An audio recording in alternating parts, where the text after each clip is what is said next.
अब सवाल ये आता है यहाँ पे कि दोनों जावास्क्रिप्ट की चीज़ है, लेकिन एक को मैं लाइब्रेरी कह रहा हूँ, एक को मैं फ्रेमवर्क कह रहा हूँ, तो आखिर बेसिक डिफरेंस क्या है? मैंने आपको बताया था दो डिफरेंस होता है यहाँ पे। सबसे पहला डिफरेंस तो ये होता है कि अगर मैं बात करूँ कोडिंग पर्सपेक्टिव से, कोड के हवाले से अगर मैं बात करूँ, तो हमारे पास अगर मैं एक सिंगल लाइन ऑफ स्टेट एक कोड लिख रहा हूँ, अगर मैं सिंगल लाइन ऑफ कोड को मिला लूँ, मल्टीपल लाइन ऑफ कोड मिलाऊँ, तो क्या बन जाएगा? एक फंक्शन बन जाता है। ऐसे ही ना, अगर मैं मल्टीपल लाइन ऑफ कोड है उनको उठा के एक जगह जमा कर दूँ तो वो एक फंक्शन बन जाएगा। तो मैं इसको यूं कह सकता हूँ कि collection of statements is called function. Sir इसको हम विदाउट नहीं कर सकते अपनी सहूलत के लिए? आप अपनी सहूलत के लिए जो कहना चाहो। पर्पस के कोई टास्क बात फॉर फंक्शन की नहीं हो रही यहाँ पे, यहाँ बात अभी हो रही है कलेक्शन के उस पर, कि मल्टीपल लाइन ऑफ कोड का कलेक्शन एक फंक्शन है। सही है। मल्टीपल फंक्शंस का कलेक्शन क्या कहलाता है? एक एक मॉड्यूल। जैसे मैंने आपको एग्जांपल दी कि डेट हमने पढ़ा है ना, डेट पढ़ा है। डेट क्या होता है? हम function date dot to string, date dot get hours, date dot, यानी डेट के अंदर से मल्टीपल फंक्शंस निकल रहे हैं, तो एक कलेक्शन ऑफ फंक्शंस ही हुआ ना, या नहीं हुआ? Yes sir. तो कलेक्शन ऑफ फंक्शंस क्या हो गया? मॉड्यूल। तो मॉड्यूल। डेट हो गया या मैथ हो गया, ये सारे क्या है हमारे पास? मॉड्यूल हैं। और collection of module is is called library. Library. अगर मैं उन्हीं बहुत सारे मॉड्यूल्स को मिला लूँ तो एक लाइब्रेरी बन जाती है। और अगर मैं बहुत सारी लाइब्रेरीज को मिला लूँ, कलेक्शन ऑफ लाइब्रेरीज, वो हो जाता है फ्रेमवर्क आपके पास। इस तरह ये साइकिल चलती हुई आ रही है। सर तो इस हिसाब से एक सवाल आ रहा है, जावास्क्रिप्ट भी हमारी लाइब्रेरी है नहीं, क्योंकि उसमें कलेक्शन ऑफ मॉड्यूल्स हमारे पास नहीं होते? जावास्क्रिप्ट को लाइब्रेरी नहीं कह सकते, क्योंकि लाइब्रेरी ना किसी एक लैंग्वेज से बनती है। जावास्क्रिप्ट तो खुद एक लैंग्वेज है। सही तो है। अगर जावास्क्रिप्ट जावास्क्रिप्ट लैंग्वेज तो नहीं होती तो फिर लाइब्रेरी होती? लाइब्रेरी कहना बिल्कुल सही नहीं होगा, क्योंकि वो एक लैंग्वेज है जावास्क्रिप्ट। जैसे कि फॉर एग्जांपल सी है, सी सी शार्प। अब उसमें अगर डॉट नेट का नाम सुना होगा, डॉट नेट क्या है? वो सी शार्प से निकली है, तो उसको हम लाइब्रेरी फ्रेमवर्क कह सकते हैं, लेकिन सी शार्प को लाइब्रेरी या फ्रेमवर्क नहीं बोल सकते। सही है। ऐसे नोट जैस हो गया। Collection of line of statements called function, collection of function is called module, collection of module is called library, और collection of library is called framework. ये हो गया डिफरेंस कोडिंग के पर्सपेक्टिव से, कोड के हवाले से। एक और जो डिफरेंस होता है वो क्या होता है, जो कि एक जर्नल डिफरेंस है, वो ये होता है कि लाइब्रेरी में हमारे पास थोड़ी सी फ्रीडम होती है, थोड़ी सी आज़ादी होती है कि हम क्या कर सकते हैं, एक लाइब्रेरी के अंदर कुछ भी कर सकते हैं, हम कोई दूसरी थर्ड पार्टी लाइब्रेरीज को उठा के इंपोर्ट कर सकते हैं। ठीक है।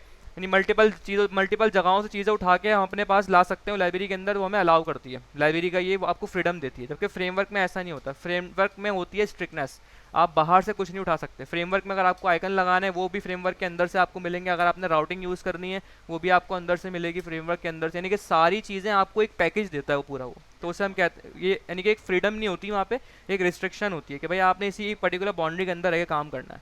ये इसलिए मैं इस पर इतना एम्फेसाइज कर रहा हूँ कि ये नॉर्मली इंटरव्यू में सवाल होते हैं कि भाई लाइब्रेरी और फ्रेमवर्क में क्या डिफरेंस होता है, तो ये आपको पता होना चाहिए। इंटरव्यू में तो ये नहीं बोलेंगे ना सर, एग्जाम वाला ही जवाब चाहिए। नहीं तो ये भी नहीं बोलेंगे मैगी और बिरयानी वाला जवाब दें। सर इतना ज़बरदस्त मैं आपको देने वाला था इसकी, सही है भाई। मैं वैसे क्लियर है यहाँ तक लाइब्रेरी फ्रेमवर्क?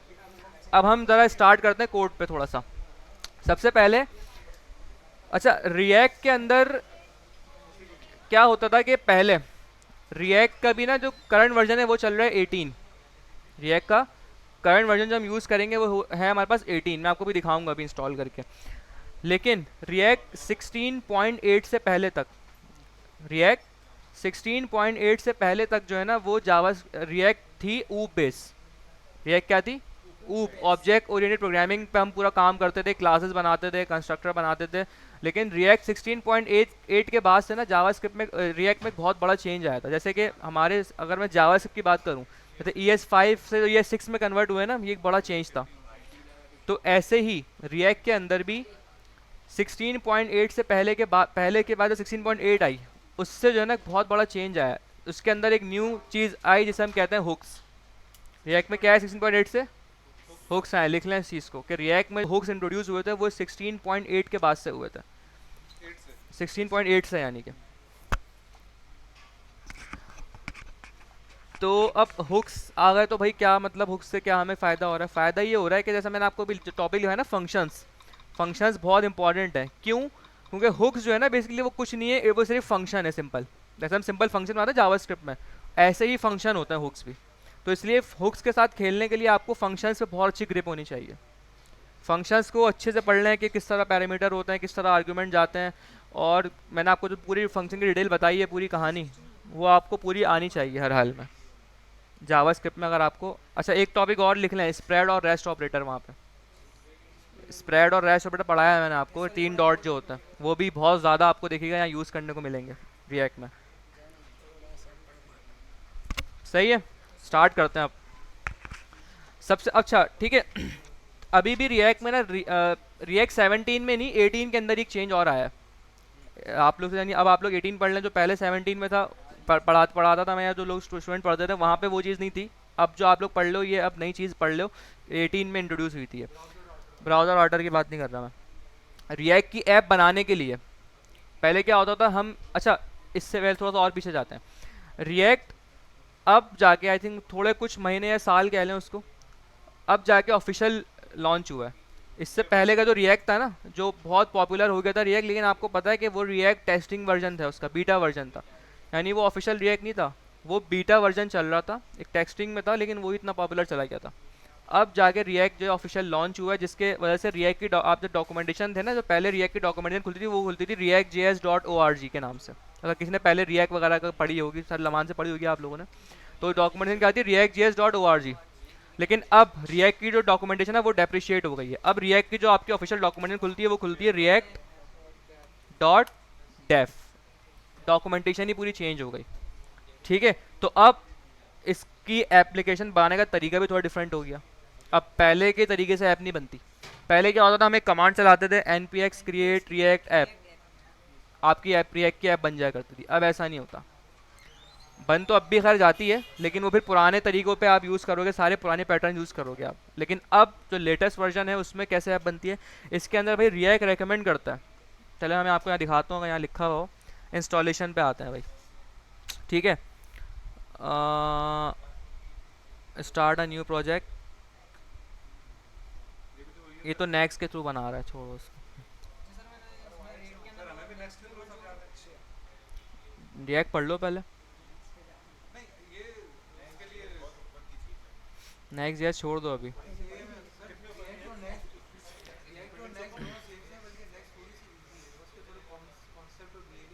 नेक्स्ट बिल्कुल अलग चीज़ है, आपको सर्वर की नॉलेज होनी चाहिए उसके लिए पहले, बेसिक नहीं आनी चाहिए उसके लिए, आपको रिएक्ट एडवांस आनी चाहिए, बेसिक नहीं। नेक्स्ट पे मूव करने के लिए आपको रिएक्ट एडवांस आनी चाहिए, क्योंकि नेक्स्ट जैसे सर्वर साइड, सर्वर से पूरा कोड बन के आता है। किसी ने पीएचपी वगैरह पे काम किया है यहाँ पे कभी? पीएचपी में जैसे होता है ना कि सर्वर से कोड बन के आता है, आपकी जो एचटीएमएल होती है सर्वर से बन के आती है, तो ऐसा वो कॉन्सेप्ट है नेक्स्ट के अंदर कि सर्वर से कंपोनेंट बना के भेजते हैं। तो नेक्स्ट अभी छोड़ दें नेक्स्ट को, अभी रिएक्ट अच्छी, और नेक्स्ट के लिए आपकी रिएक्ट बहुत अच्छी ग्रिप होनी चाहिए रिएक्ट के ऊपर आपकी, नेक्स्ट के लिए। नहीं, टाइप स्क्रिप्ट तो एक अलग चीज़ है बिल्कुल, वो एक बोनस है, मतलब अगर आप कर रहे हैं तो अच्छी बात है, नहीं कर रहे तो कोई मसला नहीं है। एंगुलर में रिक्वायर्ड होती है, एंगुलर में जरूरी है कि आपको टाइप स्क्रिप्ट आनी चाहिए, टाइप स्क्रिप्ट में कोड करें आप, लेकिन यहाँ रिक्वायर्ड नहीं है। और behind the scene TypeScript भी जो है ना वो जावा स्क्रिप्ट में कन्वर्ट होती है, फिर चलती है। आप टाइप स्क्रिप्ट में कोड करते हो, लेकिन वो टाइप स्क्रिप्ट एडिट ब्राउज़र पर रन नहीं होती जाके, बिहाइंड द सीन वो कन्वर्ट होती है जावा स्क्रिप्ट में, और फिर वो चलती है। खैर वो एक डिफरेंट डिबेट है, अभी हमारा जो ये जो है ना वो एजेंडा नहीं है क्लास का। अब रिएक्ट क्या कहता है भाई, अच्छा इसकी मैं थोड़ा सा बता दूँ, लोग कंफ्यूज रहते हैं थोड़ा सा भाई। अब जब रिएक्ट लॉन्च हुआ है, रिएक्ट में जितने फ़ायदे थे ना, जितने लोग रिएक्ट ऊपर गए, उसके थोड़े से बहुत नुकसान भी थे रिएक्ट में। वो क्या नुकसान थे भाई? एसईओ फ्रेंडली नहीं होता रिएक्ट, एसईओ के एतबार से फ्रेंडली नहीं होता। और दूसरा, जब आप कोई इंटरप्राइज लेवल की ऐप बनाते हो ना, जो फेसबुक टाइप की एप्लीकेशन बना रहे हो जिसके अंदर जो है वो 5 मतलब हज़ारों लाखों कंपोनेंट्स हैं, इस लेवल पे जाके, छोटे लेवल पे बात नहीं कर रहा मैं, जब इस तरह के लेवल है कि आपके पास कोई 5,000 6,000 फाइल्स हैं, इससे भी ज़्यादा, फेसबुक में तो इससे भी ज़्यादा हो सकती हैं, इस तरह कोई इंटरप्राइज लेवल की ऐप बनाते हो ना, तो जब जाके रिएक्ट में ना थोड़ा सा स्लो हो जाता है, थोड़ा सा जी। तो इस तरह के, ये तो मैंने बहुत बेसिक मसले बताए आपको, थोड़े से और भी थोड़े से जो है वो और थोड़े मसले थे। तो इसी वजह से जब रिएक्ट जब ऑफिशियल लॉन्च हुआ 18, जो आपको यहाँ हम लेटेस्ट वर्जन पढ़ रहे हैं, इसके अंदर रिएक्ट रिकमेंड करता है कि जब आप रिएक्ट की ऐप बना रहे हो, ठीक है, तो आप क्या करो, रिएक्ट की ऐप बनाने के लिए आप जो है वो कोई फ्रेमवर्क का सहारा लो। अभी आपको पता है फ्रेमवर्क क्या होता है, बता चुका हूँ मैं। अब फ्रेमवर्क में भाई वो आपको बता रहा है लिस्ट, कौन कौन से, सबसे पहले नेक्स्ट.js यूज़ कर लो आप, इसके अलावा रीमिक्स यूज़ कर लो। रीमिक्स होता है शॉपिफाई वगैरह का नाम सुना है आप लोगों ने? जो लोग शॉपिफाई पे काम करते हैं ना, वो इसको यूज़ करते हैं, रीमिक्स को यूज़ करते हैं, ठीक है। और एक गैट्स भी होता है, ये भी एक फ्रेमवर्क होता है, ठीक है। एक्सपो ये तो खैर ऐप मोबाइल एप्लीकेशन के लिए, सही है। तो ये आपको रिकमेंड करता है। तो अब इसको पढ़ के तो हमें ये समझ में आ रहा है कि भाई अगर हमें ये आता ही नहीं है, इनमें से कुछ भी नहीं, तो हम इसका रिएक्ट पे काम ही नहीं कर सकते। इसका मतलब इस पर तो हम काम कर ही नहीं सकते। लेकिन ऐसा नहीं है, रिएक्ट आपको रेकमेंड कर रहा है, वो आपको एक सजेस्ट कर रहा है कि भाई आप इससे बना लें। लेकिन अगर आपने नहीं बनाना चाह रहे, अगर आप इसके थ्रू नहीं बनाना चाह रहे, तो आप क्या करें, और तरीका है। वो क्या है भाई, आपको बताता हूँ मैं। वो डॉक्यूमेंटेशन में कहीं ढूंढना पड़ेगा मुझे, लेकिन हम डायरेक्टली कर लेते हैं। एक हमारे पास ना एक टूल है, फ्रंट एंड का टूल है, जिसके थ्रू फ्रंट एंड की एप्लीकेशन बनती हैं। अच्छा, मैं यहाँ पे टर्म यूज़ कर रहा हूँ फ्रंट एंड, मैंने कहीं भी यूज़ नहीं किया रिएक्ट या एंगुलर या व्यू, मैंने कहीं भी फ्रंट एंड यूज़ किया। इसका मतलब कि अब आप फ्रंट एंड की कोई भी ऐप बना रहे हो, चाहे वो रिएक्ट पे बेस कर रही हो, चाहे वो एंगुलर पे हो, चाहे वो व्यू जेएस पे हो, चाहे वो किसी पे भी हो, उसके थ्रू हम बनाते हैं। वो टूल क्या है भाई, रिडक्स से बाहर आ जाओ। वीट, इसको कुछ लोग वाइट भी पढ़ते हैं, इसका वैसे असल नाम है वीट। एक टूल है, आप चलें गूगल, मैं इसको गूगल पे सिंपल आए, गूगल पे आ जाएं, यहाँ पे आके आप सिंपल लिखें वीट। ये मैं चीज़ें इतनी इसलिए डेप्थ में जाके बता रहा हूँ कि आपको इंटरव्यू पर्सपेक्टिव से पता होनी चाहिए सारी चीज़ें। वो आपसे पूछते हैं कि भाई ये क्या है, ये क्यों है, क्योंकि इंटरव्यू आपको पता है वर्बली होता है, कोई काम नहीं करवाते आपसे, ठीक है जी। अब ज़रा इसकी वेबसाइट पे आ गए हम, वीट.js, इसको ज़रा खोलना, ठीक है। क्या है wheat? Next generation front end tooling, front end का एक टूल है बेसिकली, और कुछ भी नहीं है इससे ज़्यादा। हम कोई भी फ्रंट एंड की एप्लीकेशन बनाना चाह रहे हैं, हम इसके थ्रू बनाएंगे। मैं करता हूँ यहाँ पे गेट स्टार्टेड। अब देखें यहाँ पे ये बता रहा है कि इसमें जो है वो किन किन चीज़ों को सपोर्ट करता है। ये वनीला को भी, वनीला जावास्क्रिप्ट में वनीला को भी करता है। वनीला पता है क्या है? आइसक्रीम नहीं है ये, वो क्या है वनीला? कोर जावास्क्रिप्ट जो हम लिखते हैं ना, बिना किसी लाइब्रेरी को यूज़ करते हुए, अपना प्योर जावास्क्रिप्ट जो कोड करते हैं, उसी को कहते हैं वनीला जावास्क्रिप्ट, ठीक है। ये जावास्क्रिप्ट में बता रहे हैं क्या क्या चीज़ें आप ये सपोर्ट करता है, यानी किस किस चीज़ की आप ऐप बना सकते हो। वनीला हो गया, व्यू हो गया, रिएक्ट, पी रिएक्ट भी एक होता है, इस तरह की और भी बहुत सारी चीज़ें। क्या रिएक्ट बोलता है? आपको कहीं डॉक्यूमेंटेशन में लिखा हुआ है? मुझे भी ढूंढना पड़ेगा। रिएक्ट में ये बात मेंशन है कि आप वीट के थ्रू बना लो। और टाइपस्क्रिप्ट को भी छोड़ देना, हमारा टॉपिक अभी नहीं है ये, ठीक है। अब यहाँ पे कुछ कमांड्स दी हुई हैं भाई, किस तरीके से बनेगा, ठीक है। अब बनाते हैं इसकी ज़रा एप्लीकेशन हम। अच्छा, एक सबसे पहले रिक्वायरमेंट क्या है, रिएक्ट की एप्लीकेशन बनाने की रिक्वायरमेंट क्या है? सबसे पहला, आपके पास Node.js सिस्टम में इंस्टॉल होना चाहिए, अदरवाइज आप रिएक्ट की एप्लीकेशन नहीं बना सकते। Node.js क्या है भाई, ये कौन सी बला का नाम है, पता है किसी को?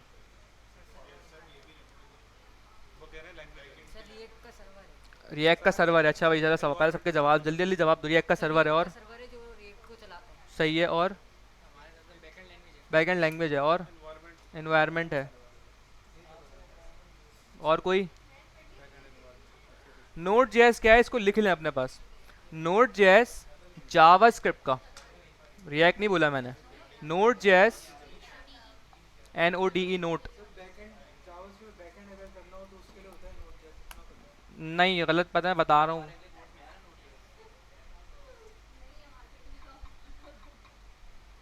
सही है, आप सिंपल है Node.js लिखें, और सिंपल इसको आप यहाँ पे खोलेंगे ना, इसकी वेबसाइट खुल जाएगी। अब ये आपको डाउनलोड करना है। कौन सा डाउनलोड करना है? एल टी एस पूरा लिखवा रहा हूँ, अभी पूरा लिखवा रहा हूँ, सुन लो पहले। Node.js क्या है? Node.js एक जावास्क्रिप्ट का रन टाइम एनवायरनमेंट है। अभी इस अल्फाज का मतलब क्या होता है वो बताऊंगा मैं बाद में, बस लिख लो अभी, ताकि आप किसी को ये ना बोलो कि भाई बैकएंड लैंग्वेज है, रिएक्ट का सर्वर है, या जो है वो कोई रॉकेट साइंस है, कुछ भी नहीं है। जावास्क्रिप्ट का एक रन टाइम इन्वायरमेंट है। इस अल्फाज का मैं मतलब बताता हूँ क्या है, लेकिन मैं लिख लो अभी। लिख लिया? अच्छा, अब आपने सबसे पहला स्टेप क्या करना है, आपने Node.js डाउनलोड करना है अपने पास, या इंस्टॉल करना है। अब कौन सा करना है, यहाँ तो दो आ रहे हैं, एक देख ले, करंट वरंट नहीं, यहाँ सुन लो। एक लिखा हुआ है LTS और एक लिखा हुआ है करंट। आपने करना है LTS। LTS stands for long term support, सही है। आपने LTS वर्जन डाउनलोड करना है, लिख लें सीधे अपने पास, घर जाके एप्लीकेशन बनाएंगे आप लोग, ठीक है। LTS आपने करना है अपने पास, डाउनलोड करना है। कोई मेरे पास हुआ है भाई, तो इसलिए मैं दोबारा नहीं कर रहा। आप सिंपल करेंगे, क्लिक करेंगे, इस पर डाउनलोड हो जाएगा, और नेक्स्ट नेक्स्ट नेक्स्ट करते करते इंस्टॉल कर लेंगे। बताओ, कोई इसमें कोई हाई फाई चीज़ नहीं है, सिंपल नेक्स्ट नेक्स्ट इंस्टॉल हो जाएगा। हो गया इंस्टॉल। अब चेक करना है कि इंस्टॉल हुआ ही नहीं हुआ, कैसे चेक करेंगे? आप सिंपल यहाँ विंडो दबाएंगे, CMD ओपन कर लेंगे, कमांड प्रॉम्प्ट, ठीक है। मैं इसको जूम कर देता हूँ थोड़ा सा, दिख रहा है? यहाँ पे आगे कमांड होती है एक नोट चेक करने की कि इसका वर्ज आपने कौन सी जो है वो चीज़ें इंस्टॉल करी हैं, वन इंस्टॉल हुआ ही नहीं हुआ नोट जेएस। तो मैं यहाँ लिखूंगा नोट स्पेस -v, ठीक है। ये मेरे पास यहाँ पे आ गया वर्जन 18.15 इंस्टॉल हुआ है मेरे पास। ये तरीका है चेक करने का कि इंस्टॉल हुआ ही नहीं हुआ। तो ये सबसे पहले ज़रूरी होती हैं चीज़ें रिएक्ट की एप्लीकेशन बनाने से पहले, ठीक है। नोट जेएस हो गया, तो पहले जो प्री रिक्विजिट थी वो थी कि नोट जेएस आपके पास इंस्टॉल होना चाहिए। अब आते हैं नेक्स्ट काम पे। नोट जेएस हो गया भाई, अब बनानी है एप्लीकेशन, ठीक है। स्टार्ट करते हैं ज़रा। सबसे पहले मैं आता हूँ यहाँ पे,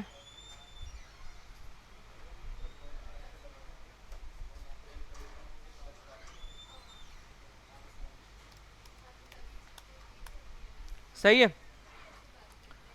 अच्छा, अब आप जिस डायरेक्टरी के अंदर आएंगे पहले जहाँ प्रोजेक्ट बनाना चाह रहे हैं, ठीक है, यहाँ पे आके सबसे पहले क्या ओपन कर लेंगे? CMD command prompt. क्लियर है? स्टेप्स देख लें कैसा ऐप बनेगी।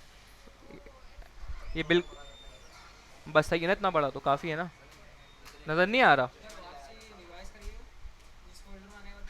सिंपल आपने उस डायरेक्टरी के अंदर आना है जहाँ आप फोल्डर बनाना चाह रहे हैं, और वहाँ पे आके CMD ओपन कर लेंगे। जैसे मुझे बता रहा है भाई कहाँ हूँ मैं यहाँ पे, इस अपने पूरे पाथ मुझे दे रहा है मैं कहाँ पे खड़ा हूँ, ठीक है।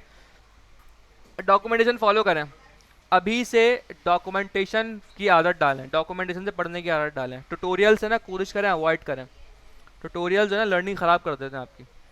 क्योंकि जब आप इंडस्ट्री में जाते हैं ना भाई, फॉर एग्जाम्पल कोई नई लैंग्वेज आ रही है, तभी टाइपस्क्रिप्ट आई है, जो लोग ट्यूटोरियल बनाएंगे वो कैसे बनाएंगे? उनको क्या पहले से आती होगी?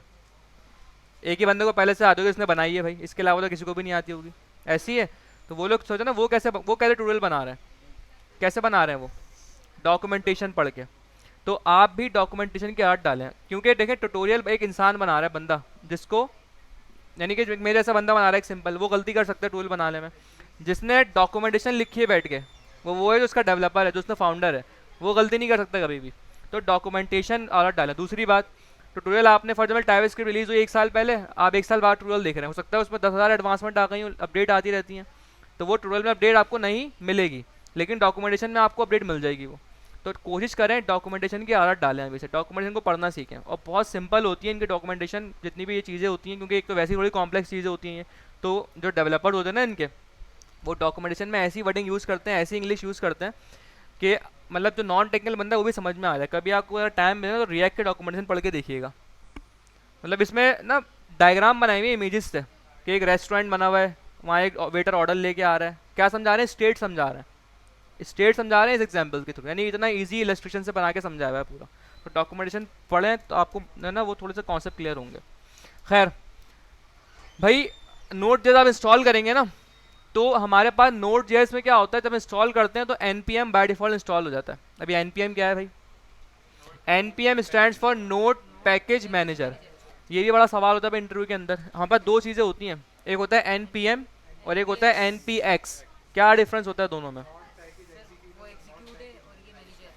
नाम से ही लग जाहिर है भाई, वो है नोट पैकेज मैनेजर और ये है नोट पैकेज एग्जीक्यूटर। एग्जीक्यूट किसे कहते हैं? चलाने को। अगर कोई पैकेज आपने इंस्टॉल करना है, डाउनलोड करना है अपने पास, तो आप npm यूज़ करेंगे उसके लिए, क्योंकि वो पैकेज मैनेजर है, डाउनलोड करेगा। अगर कोई पैकेज आपके पास पहले से बस डाउनलोड हुआ हुआ है, उसको सिर्फ चलाना है आपने, तो आप npx यूज़ करेंगे, क्योंकि वो क्या है? एक एग्जीक्यूटर है। npx यूज़ करेंगे अगर किसी पैकेज को चलाना है। जैसे पहले जो रिएक्ट बनती थी हमारी, वो बनती थी npx क्रिएट रिएक्ट ऐप। क्यों? क्योंकि रिएक्ट आपके पास आप अपने इस पर्टिकुलर फोल्डर के अंदर चलाते थे, उसको ग्लोबली सिस्टम में इंस्टॉल नहीं करते थे। रिएक्ट को ग्लोबली इस मशीन में इंस्टॉल नहीं कर रहा मैं अपने एक पर्टिकुलर फोल्डर में चला रहा हूँ बस, यानी उसकी जो बाउंड्री है सिर्फ मेरे फोल्डर की हद तक है। सही है? तो अगर स्टार्ट करने के लिए तो npm यूज करते थे वो। क्या npm स्टार्ट करते थे, npm रन बिल्ड स्टार्ट। देखें, npm स्टार्ट वो एक कमांड बनाई हुई उसकी, वो npm वो बस समझने कि वो कुछ हमारी रिएक्ट में ना आपके पास पैकेज और जैसे एक फाइल होती है, वहाँ पे आपके पास ऑप्शन होता है कि आप कस्टम अपनी कमांड बना सकते हैं चलाने के लिए। तो वो अगर npm से बनाएंगे तो npm आ जाएगा, npx से बनाएंगे तो npx आ जाएगा। मतलब स्टार्ट हम npx से भी कर सकते हाँ कर सकते हैं बिल्कुल, वो तो आपके अपने हाथ में होता है। हैं। अच्छा, बाकी अभी आ रहा हूँ, आहिस्ता आहिस्ता आ रहा हूँ। एनपीएम समझ में आ गया? एनपीएम क्या है, करता है क्या है? कोई पैकेज डाउनलोड या इंस्टॉल करने के काम में आता है। एनपीएक्स क्या करता है? एग्जीक्यूट करता है पैकेज को सिर्फ, ठीक है। अब एक ये सिर्फ एनपीएम और एनपीएक्स ये होता है नोड में मिलते हैं हमें, नोड जैसे इंस्टॉल करते हैं ना हम लोग बाय डिफॉल्ट मिलते हैं। अब एक और होता है यार्न, YARN। यार्न भी बिल्कुल एनपीएम ही की तरह होता है, लेकिन ये क्या होता है, इसको आपने अलग से डाउनलोड करना पड़ता है, ये अलग से इंस्टॉल करना पड़ता है। कुछ लोगों को जो यार्न पसंद है वो यार्न से कर लेते हैं भाई, लेकिन क्या इसको अलग से डाउनलोड करना पड़ता है, तो ये थोड़ी सी लंबी पंचायत है। मर्जी है, आपकी अपनी प्रेफरेंस है, आपकी अपनी। लोग एनपीएम ज़्यादा यूज़ कर रहे होते हैं, लेकिन यार्न भी आप दिल चाहे तो कर सकते हैं, ठीक है भाई। कोई तो फायदा होगा अगर बनाया, कोई तो फायदा होगा अगर बनाया। भाई मतलब S P N P M भी है, यानी मल्टीपल बस चीज़ें बन के आपके आ गई जो आपने दिल चाह रहा यूज़ करें। और ऐसा मैंने सुना है कि यार्न जो है ना वो एनपीएम से फास्ट होता है, लेकिन यार्न के अंदर और बहुत सारे मसले मसाइल होते हैं भाई इसके। जब ये एक तो पहली बार इसको अलग से डाउनलोड करना पड़ता है मुझे, सबसे बड़ा मसला ये। दूसरी बात, ये जब डाउनलोड होता है तो विंडोज़ के बड़े क्रेडेंशियल इसके साथ लग रहे होते हैं, विंडो में परमिशन हमें अलाउ करनी पड़ती हैं और बहुत लंबी उसमें अंदर होती है, तो भाई इसलिए मैं दूर ही रहता हूँ इससे, यार्न से। एनपीएम सही है, और वो हमें अलग से डाउनलोड नहीं करना पड़ रहा, हमें नोट जैसे साथ ही मिल रहा है। लेकिन बहरहाल मैंने सुना है ऐसा कि ये यार्न फास्ट होता है इससे, ठीक है। अच्छा जी, स्टार्ट करें भाई। कमांड लिखी हुई है आपके पास यार, PNPM इसका मैंने यूज़ नहीं किया अभी तक, इसको छोड़ दो। इसका मुझे भी नहीं पता क्या है, क्योंकि मैंने कभी ये यूज़ होता भी नहीं है। NPM और यार्न ही चल रहे होते हैं बस नॉर्मली, ठीक है भाई। स्टार्ट करते हैं, हम NPM से स्टार्ट लेते हैं क्योंकि NPM हमारे पास बाई डिफ़ॉल्ट इंस्टॉल है। सिंपल यहाँ से कमांड कॉपी करें, ठीक है। आ जाएँ अपने कौन सा वाला है मेरा, ये तो नहीं है, इसको बंद कर देता हूँ, ये वाला। अच्छा, एक दो तरीके हैं यहाँ पे काम करने के, चले मैं दोनों करके दिखाता हूँ आपको, सही है। क्या चीज़? कमांड प्रॉम्प्ट कह रही है, दोबारा ओपन करें। कमांड प्रॉम्प्ट सिंपल यहाँ फोल्डर में आगे होगा ना, ये तो CMD का यहाँ आएंगे आप, ये एड्रेस बार जो होती है यहाँ पे आए, यहाँ पे कमांड लिखें CMD और एंटर हिट कर दें बस। कमांड यानी इस डायरेक्टरी के अंदर कमांड प्रॉम्प्ट ओपन हो जाएगा, ये इसका बस वो है एक फ़ायदा, ठीक है भाई। आ जाते हैं हम यहाँ पे। आप कुछ नहीं करें, यहाँ पे आके सिंपल जो आपने कंट्रोल C किया वहाँ से उसको कंट्रोल V नहीं हो रहा, कॉपी नहीं हुआ क्या? सही है हाँ, ठीक है। ये लिख दिया यहाँ पे आपने, अब कर दें सिंपल एंटर। ये कह रहा है भाई need to install the following packages, create Vite एक पैकेज है इसका, हम कह रहे हैं भाई यस हम करना चाह रहे हैं ना, तो वाई प्रेस कर दें सिंपल और एंटर, ठीक है। प्रोजेक्ट नेम नहीं, 9 दबाओगे तो ख़त्म हो जाएगा, हट जाएगा। अब प्रोजेक्ट का नाम क्या रखना है आपने, ठीक है, आपकी मर्जी है, आप कुछ भी रख सकते हैं। मैं अभी डिफ़ॉल्ट रखा हुआ हूँ, जो है वो जाने दे रहा हूँ मैं ऐसे ही आगे, सही है, मैं ऐसे ही जाने दे रहा हूँ। सर अभी तो बीट की आप बना रहे हैं, ये प्रोजेक्ट का नाम पूछ रहा है आपसे, प्रोजेक्ट का नाम आप कुछ भी रख सकते हैं। हमने एनपीएम क्रिएट बीट ले ली है इसको, तो अभी तो बीट की बन गई, अब रिएक्ट पे जाएंगे ऐसे ही है। देखें रिएक्ट नहीं, अभी आपका वीट समझें कि एक मैंने बताया टूल है फ्रंट एंड का, आपने ये कमांड चलाई है कोई भी फ्रंट एंड की ऐप बनाने के लिए। अब आप फर्दर आगे जाओगे तो आपसे पूछेगा, ऐसा भी देखो मैंने कमांड ओके किया तो मुझसे पूछ रहा है कि अब आप किसकी ऐप फ्रंट एंड में कौन से ऐप किस टाइप की एप्लीकेशन बनाना चाह रहे हैं। आप वनीला बनाना चाह रहे हैं यानी प्योर जावास्क्रिप्ट के थ्रू बनाना चाह रहे हैं, आप व्यू बनाएंगे, रिएक्ट बनाएंगे, कौन से बना रहे हैं हम, रिएक्ट, ठीक है। ब्लू करके आपने स्पेस बार दबाना है, सही है। अब उसमें भी देखें आपसे पूछ रहा है कि आप टाइपस्क्रिप्ट पे कोड करोगे रिएक्ट के अंदर, इसमें करोगे, जहाँ हम किस में करेंगे, जावास्क्रिप्ट। हम प्योर जावास्क्रिप्ट क्योंकि पढ़ के आ रहे हैं उसी में कोड करेंगे, तो जावास्क्रिप्ट पे आके स्पेस बार दबा देना है बस, छोड़ दें उसको, छोड़ दें उसको, सही है। क्लियर हो गया? एंटर करना है, स्पेस बार दोनों पे, सिलेक्शन के लिए स्पेस बार दबाते हैं आप, सही है, स्पेस बार दबाना है आपने। ये अपने हाथ से ना ज़रा एक एप्लीकेशन बना लेगा घर आके, वरना भूल जाएंगे सब, सही है। और देखें बस इतनी जल्दी ऐप बन गई हमारी, बन गई ऐप हमारी, बन गई हमारी ऐप। वो पहले होता था ये वो कि इंस्टॉलेशन में ये लंबा टाइम लग रहा है, अब कुछ नहीं होता, चलता रहता था वो, हाँ अब नहीं होता ऐसा कुछ, अब चुटकियों में ऐप बनती है जब से वीट आया है। ये बहुत फास्ट है पुराने वाले उसके मुकाबले में, यहाँ तक कोई सवाल किसी का? भाईजान बातें बाद में कर लेना, मुझसे पूछो, मुझसे, मैं बैठा हूँ यहाँ पे, मैं मुझसे पूछ लो। सही है, यहाँ तक कोई सवाल किसी को, कोई क्वेश्चन बता दो भाई। नहीं है? कैसे लेकर आए हैं अच्छा ये बीट कैसे लेकर आए बिहाइंड द कैसे को छोड़ दो अभी, अभी बस जो है ना उसको कोशिश करो उसको अच्छा करो। सीन आप बोलते हैं हाउ पे वाई पे फोकस ये जो चीज़ है ना ये हाव वाली नहीं है, इसको छोड़ दो, ये बहुत आगे की चीज़ है, कैसे हो रहा है काम पीछे। अभी आपने भाई ये चीज़ों को सीखना है, अभी कैसे के चक्कर में नहीं पढ़ो, अभी बस इसको सीखो, जो पढ़ा रहा हूँ उसको फोकस करके पढ़ो बस। सही है, यहाँ तक कोई मसला किसी को? अब ये है एक तरीका एप्लीकेशन बनाने का। एक और तरीका है, उसमें हमें कुछ सिलेक्शन वलेक्शन कुछ करनी नहीं पड़ती, एक ही कमांड चलाते हैं, हमारी रिएक्ट की ऐप बन के आ जाती है। बताता हूँ आपको वो तरीका भी, पहले ज़रा इसको देखते हैं बनी कैसे। भाई हम ज़रा फोल्डर में आते हैं जहाँ हमने बनाया है, यहाँ क्या है, एक वीट प्रोजेक्ट के नाम से फोल्डर बन गया हमारा, और उसके अंदर कुछ फाइल्स वगैरह आ गई हैं। फाइल्स अभी नहीं जा रहा मैं, फाइल्स पे बाद में जाऊँगा। पहले आपको बताऊँ दूसरा तरीका कि वो किस तरीके से होता है। मैं करता हूँ इसको यहाँ से करता हूँ डिलीट। सही है, क्योंकि मुझे एक और यहाँ पे फोल्डर बना था क्लास 1 के नाम से। सही है, अब एक और तरीका क्या होता है भाई, ज़रा वो देखें। और नॉर्मली हम वही तरीका यूज़ करेंगे, क्योंकि हम इतनी सारी बार बार सिलेक्शन करूँ, मैं जावास्क्रिप्ट बताऊँ, उसको रिएक्ट बताऊँ, इतना टाइम नहीं है भाई मेरे पास। मैं चाह रहा हूँ एक ही दफ़ा मेरा प्रोजेक्ट बन जाए ये कमांड से, टाइम थोड़ी है हमारे पास इतना। नीचे आएंगे ना आप नीचे, तो ये आपको अब देखें यहाँ बता रहा है, आपसे कह रहा है आप डायरेक्टली जिस, अच्छा ये रिएक्ट ना क्या, इसको मैं क्या बोलूँगा, एक टेम्पलेट है। रिएक्ट एक टेम्पलेट है, व्यू एक टेम्पलेट है, ये सब टेम्पलेट कहते हैं इन चीज़ों को। सही, जो यहाँ भी आपको ऊपर दिख रही है ना सारी, ये वनीला, व्यू, रिएक्ट, ये सब टेम्पलेट कहलाती हैं, कि एक टेम्पलेट है।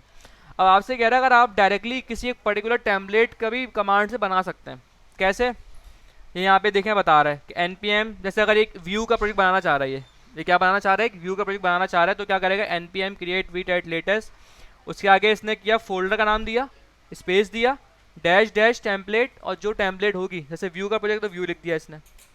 हमारे केस में क्या होगा, रिएक्ट होगा, हम रिएक्ट लिखेंगे। अब लेकिन यहाँ देखें, एक ज़रा पढ़ लें डॉक्यूमेंटेशन, जिनका npm 6 है वो ये कमांड चलाएंगे, जिनका npm 7+ यानी npm 7 से ऊपर के वर्जन है वो ये कमांड चलाएंगे। इसका मतलब आपको पहले चेक करना पड़ेगा आपके npm का वर्जन क्या है। कैसे चेक करेंगे? सिंपल, अब नोट आप यहाँ पे कमांड प्रॉम्प्ट खोलें, npm -9.5 है मेरा वर्जन, तो इसका मतलब 7 से ऊपर है। और आई होप सो अगर जो लोग नया भी नोट इंस्टॉल करेंगे उनका भी लेटेस्ट ही होगा, तो ज़्यादा ही होगा। ये उनके लिए जो पुराना वाला है उनको मसला आएगा, तो वो अपना वो कर लें, आप क्या नाम है, रीइंस्टॉल कर लें। हाँ, ये एक और कमांड आती है, थोड़ा सर्च करेगा, मुझे जहन में नहीं है अभी, एक कमांड आती है उससे भी जो है ना अपडेट हो जाता है आपका, करंट वर्जन पे आपका आ जाता है नोट जैसे। वो थोड़ा सा स्टैक ओवरफ्लो वगैरह देख लेगा, मिल जाएगी कमांड, ईजिली मिल जाएगी आपको। ठीक है भाई, तो हमें इसका मतलब हमें इस पर जाना है। अब देखें एक ही कमांड से मेरा प्रोजेक्ट बन जाएगा। मैं आता हूँ ज़रा यहाँ पे, वही वाला काम करना है, फोल्डर के अंदर आए, यहाँ आया, मैं क्या करूँगा, cmd कमांड प्रॉम्प्ट खोला यहाँ पे, कमांड प्रॉम्प्ट। ठीक है, इसको जूम कर लेता हूँ थोड़ा सा। अब क्या कमांड है भाई, ये कमांड फॉलो कर रहे हैं हम, npm लिख लो, कॉपी लिख लो इसको यहाँ पे, npm create vite at latest, ठीक है, स्पेस, फिर क्या है, माई व्यू ऐप। हमारे केस में क्या हो जाएगा, खैर ये तो फोल्डर का नाम है, आप कुछ भी रख सकते हैं, हम यहाँ रखते हैं भाई माई ऐप कर देना है, इतना लंबा नहीं लिख रहे हम। ठीक है, फिर स्पेस, अच्छा स्पेस के बाद डबल डैश है, फिर स्पेस, फिर डबल डैश, 2 डबल डैश हैं, और फिर टेम्पलेट, और आपके पास जो भी टेम्पलेट है वो TEM, स्पेलिंग देख लीजिएगा भाई, स्पेस। अब टेम्पलेट व्यू की है हमारी, रिएक्ट की टेम्पलेट है, REACT रिएक्ट। ठीक है, लिख ली पूरी कमांड, एंटर हिट किया मैंने। अभी आपके इंटरनेट की स्पीड के ऊपर डिपेंड कर रहा होगा कि कितनी जल्दी आपकी ऐप बनेगी। हो सकता है आपका इंटरनेट अच्छा हो तो एक ही एंटर हिट पे आपकी पूरी ऐप बन के आपके पास आ जाएगी। ये इंटरनेट का इशू है, वरना एक ही एंटर पे आपका काम हो जाता है। नहीं ना, ऑफलाइन कैसे बनाओगे? तो ये जो आप बता रहे हैं टेम्पलेट के नाम से रिएक्ट वगैरह को फर्क होता है, ये सारी बीट की दुनिया में ऐसा है या ओवरऑल हर जगह पे ये रिएक्ट को टेम्पलेट ही करता है? ये फिलहाल वीट के लिए समझ लो इसको, ऐसा ये वीट के लिए है, क्योंकि हम नहीं देखें बन गई ऐप हमारी। अब डायरेक्ट कोई मैसेज आ गया, कुछ भी नहीं पूछा इसने भाई क्या लिखना है, जावास्क्रिप्ट लिखनी है, क्या लिखनी है, ऑटोमेटिक बना दिया इसने। ठीक है भाई, अब एप्लीकेशन तो बन गई हमारी। अब देखें वही हमारे पास माई ऐप का फोल्डर आ गया जो मैंने नाम दिया था, उसके अंदर कुछ फाइल्स आ रही हैं। अब यहाँ पे ना फोल्डर स्ट्रक्चर बड़ा इंपॉर्टेंट है समझना। ठीक है, अभी मैं कोई कोड पे आपको मैंने मेरे को अगर टाइम बचा तो कोड पे जाएंगे, लेकिन मेरा जो मोटिव है ना आज का वो ये है कि आपको फोल्डर स्ट्रक्चर समझना अच्छे से पहले, क्योंकि ये वो चीज़ है जो एक दफ़ा की समझने की है बस, पूरी एंड तक आपके काम आएगी ये चीज़ कि आपको पता होगा ना कि रिएक्ट में कहानी चल कैसे रही है, तो आप रिएक्ट पे काम भी फिर जो है वो कॉन्फिडेंटली कर पाएंगे, वरना आप कंफ्यूज ही रहेंगे हर वक्त। स्टार्ट करें भाई। अब मुझे डायरेक्टरी में वीएस कोड ओपन करना है, क्या करूँ भाई? मैं वीएस कोड तो ओपन करना आता है ना, भूल गए? CMD करें भाई, code space dot, VS Code open हो गया। सही है भाई। अब ज़रा फोल्डर स्ट्रक्चर समझते हैं। यहाँ पे यहाँ मेरे पास, इसको मैं जूम कर लेता हूँ, काफ़ी है इतना। मेरे पास यहाँ पे कुछ फोल्डर्स बने हुए आ रहे हैं ठीक है, पब्लिक आ रहा है, SRC आ रहा है। पब्लिक के फोल्डर में आपको कोई काम नहीं है, यानी मैं वो बता रहा हूँ कि भाई जिससे आपका इंटरेक्शन होगा, जिससे आपका इंटरेक्शन नहीं होगा। पब्लिक के फोल्डर से आपका कभी इंटरेक्शन होगा नहीं, लेकिन आपको दिखा रहा हूँ इसके अंदर रखा हुआ क्या है। सही है, पब्लिक में आए, यहाँ बस एक इमेज है वीट.svg की। अब ये इमेज कहाँ यूज़ हो रही है, क्या हो रही है, वो आपको सारी चीज़ें समझ में आ जाएंगी थोड़ी थोड़ी आगे जाके, लेकिन आप बाहर इस फोल्डर से हमारा कोई वास्ता होगा नहीं। सही है, याद करें मैंने आपको बताया था कल की क्लास में कि रिएक्ट क्या है, यानी वेबसाइट। मैंने आपको बताया था 2 किस्म की वेबसाइट होती हैं हमारे पास। कौन कौन सी होती हैं? ट्रेडिशनल और SPA। SPA stand for single page application. React single page application होती है। और क्या डिफरेंस होता है दोनों में? मेन डिफरेंस क्या होता है? वैसे तो बहुत सारे बताए थे मैंने। मेन सही है, बिल्कुल सही है, इससे भी एक मेन डिफरेंस होता है। ये भी सही है, इससे भी ज़्यादा एक मेन डिफरेंस होता है। वो भी सही है, कोई मेन डिफरेंस होता है, वो अभी तक वहाँ नहीं पहुँच पाया कोई। HTML का क्या होता है डिफरेंस? पूरा बताओ, तुमने बताया तो कम आ रहा है, लग गया वो, तुम पूरा भी तो बताओ लेकिन। हाँ हाँ, तो बताओ क्या होती है वो, सही बता रहे हो। नॉर्मल जो वेबसाइट बनाते हैं, अब सुन लो भाई, सुन लो। नॉर्मल जो हम वेबसाइट बना रहे होते हैं उसके अंदर अगर मुझे 5 पेज बनाना है, अगर होम, अबाउट, कॉन्टैक्ट या और 3-4 के पेज डाल लो अपने पास, प्रोडक्ट्स, कलेक्शन, कुछ भी डाल लो। जितने मुझे पेजेस बनाने होते हैं, नॉर्मल वेबसाइट की बात कर रहा हूँ मैं, उसके अंदर मुझे उतनी ही HTML की फाइल्स बनानी पड़ती हैं। ऐसी है, ऐसा नहीं है? ऐसा ही है। लेकिन रिएक्ट के अंदर चाहे आपने 5 पेज बनाने हैं या आपने 500 पेज बनाना है या 5000 बनाना है, एक ही HTML की फाइल होगी बस। ऐसी है। अब वो जो HTML की फाइल थी ना, वो ये फाइल है। इसको ज़रा ओपन करते हैं, index.html। इसके अलावा और कोई HTML की फाइल यहाँ नहीं होती। अब देखिए इसके अंदर रखा हुआ क्या है, पूरा डॉक टाइप रख के HTML का स्ट्रक्चर बना हुआ है पूरा। यहाँ टाइटल वाइटल दिया हुआ है, बॉडी आई हुई है, बॉडी के अंदर मेरे पास एक डिव है जिसको ID दी हुई है रूट की। ये समझ लें स्ट्रक्चर, ये चीज़ है ना, इसमें घूमती है सारी लिंक चीज़ें यहाँ पे आपस में। एक चीज़ आप यहाँ देखेंगे, वो लिंक हो रही है ऊपर जाके, पहले होती थी। नहीं, ये पहले पब्लिक में होती थी और ये index.html ही होती थी। वो अलग फाइल है, तुम index.js कह रहे हो। वो होती थी, वो आगे आएगी अभी। होती थी, वो आगे आएगी अभी। सही है भाई। अब देखें इसको जरा समझें HTML को है क्या। इसके अंदर देखें बॉडी में क्या काम हुआ हुआ है। हमारी वेबसाइट पे जो कंटेंट दिखता है वो कंटेंट दिखता है, आपको पता है, आप लोग पढ़ के आ रहे हैं भी HTML से जावास्क्रिप्ट, वो कंटेंट दिखता है जो बॉडी के अंदर होता है। ऐसी है क्या? हेड का कंटेंट दिखता है वो वेबसाइट पे? क्या जो है वो स्क्रिप्ट का दिखता है? सिर्फ वो दिखता है जो बॉडी में है। यहाँ बॉडी में क्या रखा हुआ है? एक डिव है, वो भी एम्प्टी डिव है, जिसको एक ID दी हुई है रूट। अब इस बात को ज़रा याद कर लें, क्योंकि अभी ये आपको आगे जाके कहीं लिंक होगा कि इस रूट का क्या मकसद है। ये रूट ही सारे काम कर रहा है। ये रूट अगर मैं यहाँ से हटा दूँ ना, इस रूट को चेंज कर दूँ, मेरी एप्लीकेशन बनेगी नहीं, कभी भी चलेगी ही नहीं एप्लीकेशन मेरी, नेम चेंज करने से भी। क्यों भाई, ऐसा क्या है? अभी के लिए बस इसको आप दिमाग में रखें, ये आपको खुद अभी जैसे फोल्डर स्ट्रक्चर समझते रहेंगे, मैं आपको आगे खुद ही पता लग जाएगा क्यों ऐसा है ये काम। क्योंकि आज का जो मेरा टास्क है ना, वो ये कि फोल्डर स्ट्रक्चर समझाना है आपको असल में। सही है, कोई सवाल है तो पूछ लो, बार बार पूछ लो तुम। सही है। अब यहाँ पे कोई मेन डॉट जेएसएक्स की फाइल स्क्रिप्ट में लगी हुई है, सही है। ये फाइल क्या है भाई, ये कुछ एसआरसी के अंदर देखें, इसका डायरेक्टरी देखें क्या बन रही है, /src, उसके अंदर मेन डॉट जेएसएक्स है। यहाँ पे एसआरसी कहीं होगा, इसका मतलब कोई ये है एसआरसी, इस पे भी आते हैं बाद में। उससे भी यहाँ पे एक सबसे इम्पॉर्टेंट फाइल होती है, जो कि आप समझ लें कि रिएक्ट की जो है ना वो है, जैसे आपके लिए अगर मैं बात करूँ, आपके लिए सबसे इम्पॉर्टेंट सबसे चीज़ आपके आपके आइडेंटिटी में वो क्या, आपका एनआईसी है। मैं आपके एनआईसी के थ्रू आपका सारा अगला पिछला पता कर सकता हूँ, ऐसी है, सारा डेटा निकल जाएगा आपका। आपके आपके पेरेंट्स, उनके पेरेंट, उनके भी पेरेंट्स का डेटा निकल सकता है, नाजर के पास होता है, ऐसे ही होता है ना भाई। तो यहाँ पे मुझे अगर रिएक्ट का अगला पिछला डेटा देखना है कि भाई इसमें क्या क्या है, क्या क्या इंस्टॉल किया हुआ है, कब क्या इंस्टॉल किया था, कौन सा वर्जन है, क्या है, सारी की सारी इन्फॉर्मेशन यहाँ जो एक फाइल होती है वो क्या होती है, package.json। ये सबसे इंपॉर्टेंट फाइल है। और देखें ये फाइल मैंने बनाई नहीं है, जब आप रिएक्ट की ऐप इंस्टॉल करते हैं ना, ये फाइल आपका बन के आती है। इस फाइल की बड़ी अहमियत है, ठीक है। टाइम टू टाइम मैं आपको इस फाइल पे लेके आता रहूँगा, लेकिन अभी ज़रा मैं इसको ओपन करता हूँ। कुछ इस टाइप की फाइल दिखती है।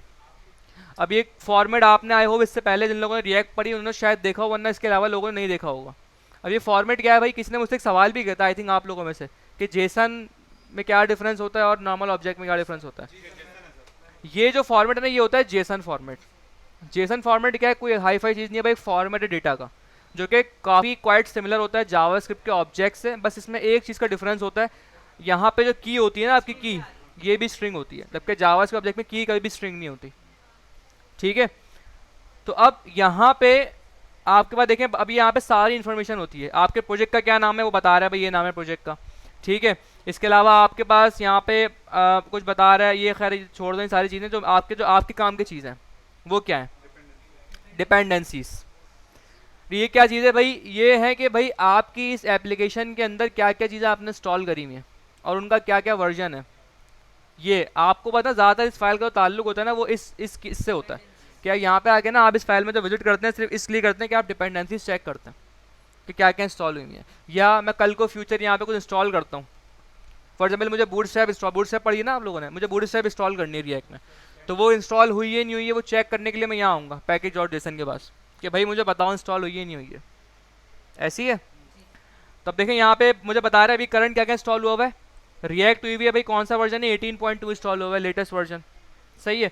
एक और चीज़ इंस्टॉल हुई है यहाँ पे, रिएक्ट डॉम। ये क्या है, वर्चुअल डॉम, कल बताया था ना डिटेल में पूरी कहानी इसकी। ये वो डॉम है कि आपको रिएक्ट के साथ रिएक्ट इंस्टॉल कर देता है।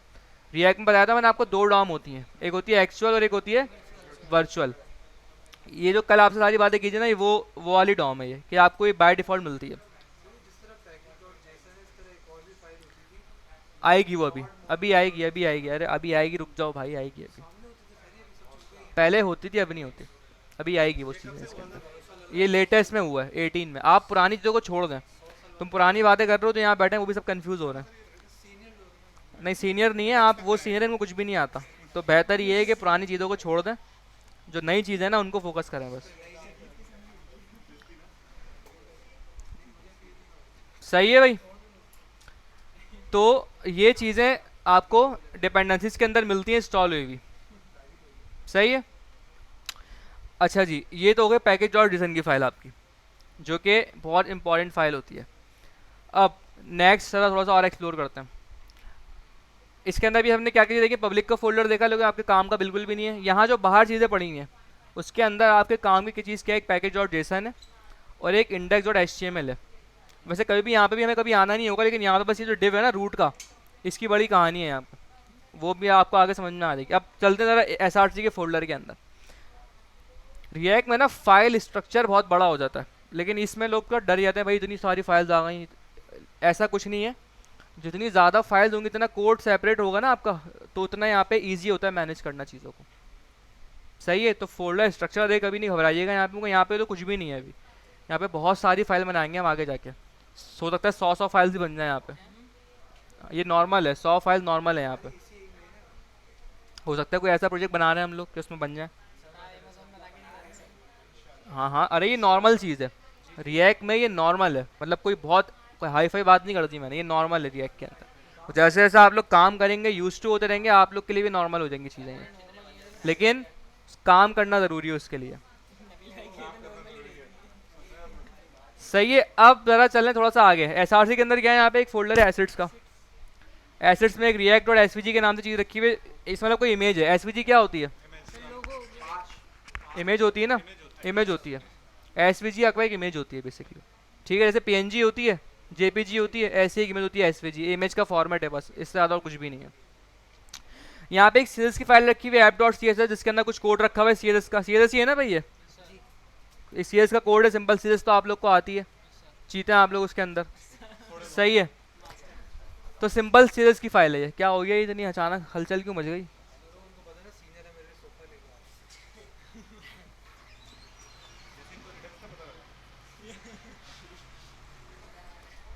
सही है भाई, यहाँ समझ लो।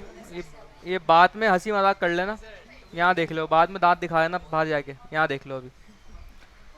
ठीक है भाई, एक सिंपल सीएसएस की फाइल है यहाँ पे, app.css।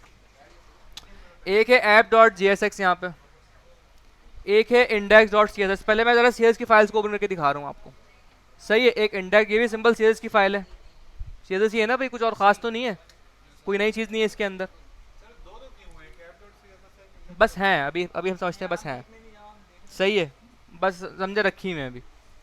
इस सीरीज की फाइल का जहाँ भी आपके पास सीरीज की फाइल होती है ना, बस समझे कि वो स्टाइलिंग के लिए है। भाई मैं 2 बनाऊँ या मैं 200 बना दूँ, कोई मसला नहीं है, मेरे अपने हाथ में। भाई चेयर ला दो बेचारे को, इतना जुल्म नहीं करो इसके साथ।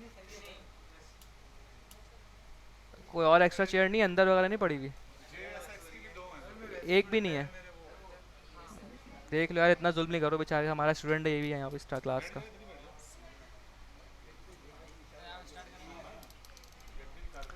अच्छा जी, सही है।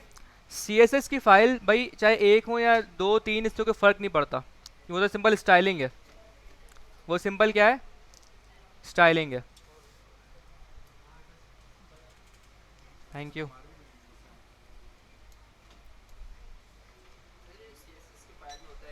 भाई ज़रा पहले सब सुकून से बैठे हो ज़रा, एक अलग ना हलचल मची हुई है, मुझे पढ़ाने में बड़ी इरिटेशन हो रही है। पहले ज़रा इत्मीनान से बैठ जाओ सारे। सही है भाई, हाथ वाथ पाँव वाँव सब सेट हो गए सबके? हो गए? स्टार्ट करें अब? भैया फोकस ना हटे किसी का स्क्रीन से। मैं पढ़ा रहा हूँ तो यहाँ देख रहा हूँ तो कोई पता नहीं सीट से उठ रहा है, कोई हाथ पाँव सेट कर रहा है अपने, कोई वहाँ देख रहा है। भाई यहाँ देखो, ये इंपॉर्टेंट चीज़ है। ये समझ में नहीं आई फर्स्ट क्लास में, ये सिर्फ एक क्लास में बताने की चीज़ होती है, पहली क्लास में। बाद में आपको बस काम करना है। सही है, यहाँ तक जितनी बातें बताई समझ में आ गई अभी तक? फोल्डर स्ट्रक्चर, अभी हमने कुछ नहीं पढ़ा कैसे काम होता है क्या नहीं होता, बस हम सिर्फ फोल्डर स्ट्रक्चर देख रहे हैं अभी बस। मैं भी आपको ये बताऊंगा कि चीज़ें कनेक्टेड कैसे हैं यहाँ पे, कौन सी चीज़ कैसे कनेक्ट हुई हुई है, वो असल में समझना बहुत ज़रूरी है यहाँ पे।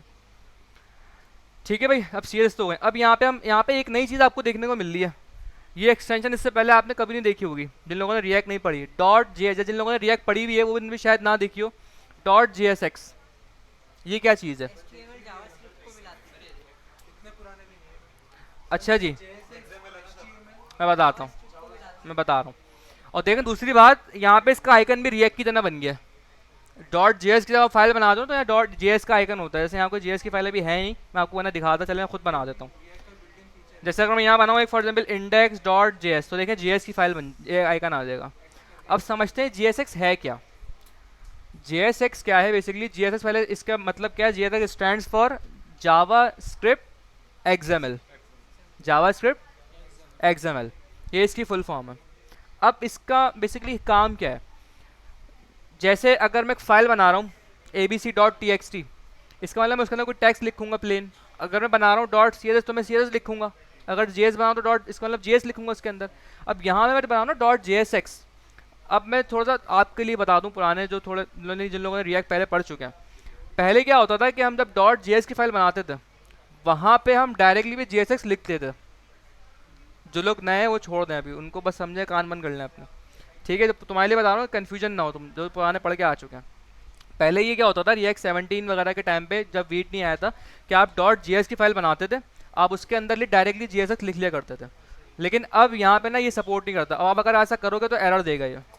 जी अब एरर आएगा। मैं भी बड़ा कंफ्यूज वो सरप्राइज हुआ था कि यार, लेकिन ये एक अच्छी चीज़ हो गई कि ना आप डेवलपर के लिए बड़ा फ़ायदेमंद हो गया कि आप एरर फ्री काम करोगे। आप कुछ भी ऊट पटांग हरकत करोगे तो आपको एरर दे देगा वो। पहले सब चलता था, जावा की फाइल में जीएस लिख रहे होते थे हम लोग बैठ के, लेकिन अब नहीं लिख सकते वो, सिर्फ जीएस लिखोगे। अब अगर आपने जीएसएक्स लिखनी है तो आपने जीएसएक्स की फाइल बनानी पड़ेगी डॉट जीएसएक्स के नाम से। अब समझते हैं जीएसएक्स है क्या। देखें जीएसएक्स क्या है।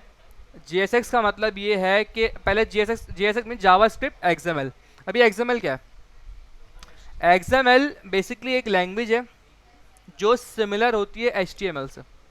जो क्या है, एक लैंग्वेज है जो सिमिलर होती है एचटीएमएल। जो लोग एंड्रॉयड एप्लीकेशन वगैरह बनाते हैं ना जावा वगैरह के थ्रू, एंड्रॉयड ऐप्स बनाते हैं, वो एक्सएमएल यूज़ करते हैं वहाँ पे यूआई बनाने के लिए। हम यूआई के लिए एचटीएमएल यूज़ करते हैं, वहाँ पे एक्सएमएल यूज़ होती है जो लोग एंड्रॉयड ऐप्स वगैरह बनाते हैं। बेसिकली ये क्या है, एक लैंग्वेज होती है तो सिमिलर होती है एचटीएमएल से। कोई सवाल यहाँ तक। अब भाई ये तो रिएक्ट में कहाँ से काम आ गया, इसका एक्सएमएल का सवाल दिमाग में आ रहा होगा आप लोगों के, रिएक्ट में कहाँ से आ गई है। रिएक्ट में क्या है, रिएक्ट के अंदर हम एक स्पेशल टाइप का सिंटैक्स यूज़ करते हैं काम करने के लिए। जावास्क्रिप्ट तो यूज़ करते ही करते हैं, लेकिन आप मुझे बताएं, आप जावास्क्रिप्ट अगर से अभी आपने जावास्क्रिप्ट पढ़ के आप लोग आना रिसेंटली, आप मुझे बताएं मैं सिर्फ जावास्क्रिप्ट को यूज़ करते हुए, मैं सिर्फ और सिर्फ जावास्क्रिप्ट को यूज़ करते हुए क्या पूरा यूआई बना सकता हूँ अपनी? नहीं बना सकता। बना सकता हूँ लेकिन बहुत मुझे जुगाड़ और बहुत ही बैड प्रैक्टिस करनी पड़ेगी काम करने के लिए, तो बहुत यानी कि एक इम्पॉसिबल सी बात है। तो इसलिए यहाँ पे आपको पता है रिएक्ट क्या है, एक जावास्क्रिप्ट की लाइब्रेरी है जो कि यूज़र इंटरफेस बनाने में काम आती है, यूआई बनाने में काम आती है। तो यहाँ पे कुछ एक ऐसी चीज़ लानी थी कि भाई जिससे हम यूआई बना सकें। ठीक है, तो HTML आपको पता है यूआई कैसे बनती है, HTML CSS से बनती है। तो HTML CSS से मिलता जुलता उन्होंने एक चीज़ निकाली, एक सिंटैक्स निकाला जिसका नाम रखा उन्होंने JSX। वो क्या है, वो सिंटैक्स ये है कि आप जावास्क्रिप्ट की फाइल में, आप जावास्क्रिप्ट की फाइल में HTML लिख सकते हैं। JSX क्या है, एक सिंटैक्स है जिसमें आप क्या करते हो, जावास्क्रिप्ट की फाइल के अंदर HTML लिख सकते हो डायरेक्टली। अभी आपने देखा था कि हम जावा की फाइल में HTML नहीं लिखते थे, हम क्या करते थे, हमें इनर टेक्स्ट वो टेम्पलेट लिटरल लगाना पड़ता था काम करने के लिए। लेकिन अब डायरेक्टली सपोर्ट करता है ये, जावा की फाइल में HTML लिख सकते हो। अब ये कहाँ है, विजुअली कैसा है, वो सब आपको दिखाऊंगा। अभी बस सिर्फ ऊपर ऊपर जो चीज़ें हम देख रहे हैं, विजुअली आपको दिखाऊंगा अभी मैं। एक यह फाइल है main.jsx के नाम से, ज़रा इस फाइल को गौर से देखिएगा। इसको मैं ज़रा ओपन करता हूँ, लिख लें ज़रा, फिर पेन स्टॉप करके ज़रा यहाँ पे देखें स्क्रीन पे, लिख लिया जो लोग लिख रहे हैं। अब देखें ज़रा स्क्रीन, मैं इसको ज़रा ओपन करता हूँ। यहाँ पे सबसे पहले कुछ इंपोर्ट हुआ है। अब ये इंपोर्ट एक्सपोर्ट क्या होता है ये भी हमें पढ़ना है अभी।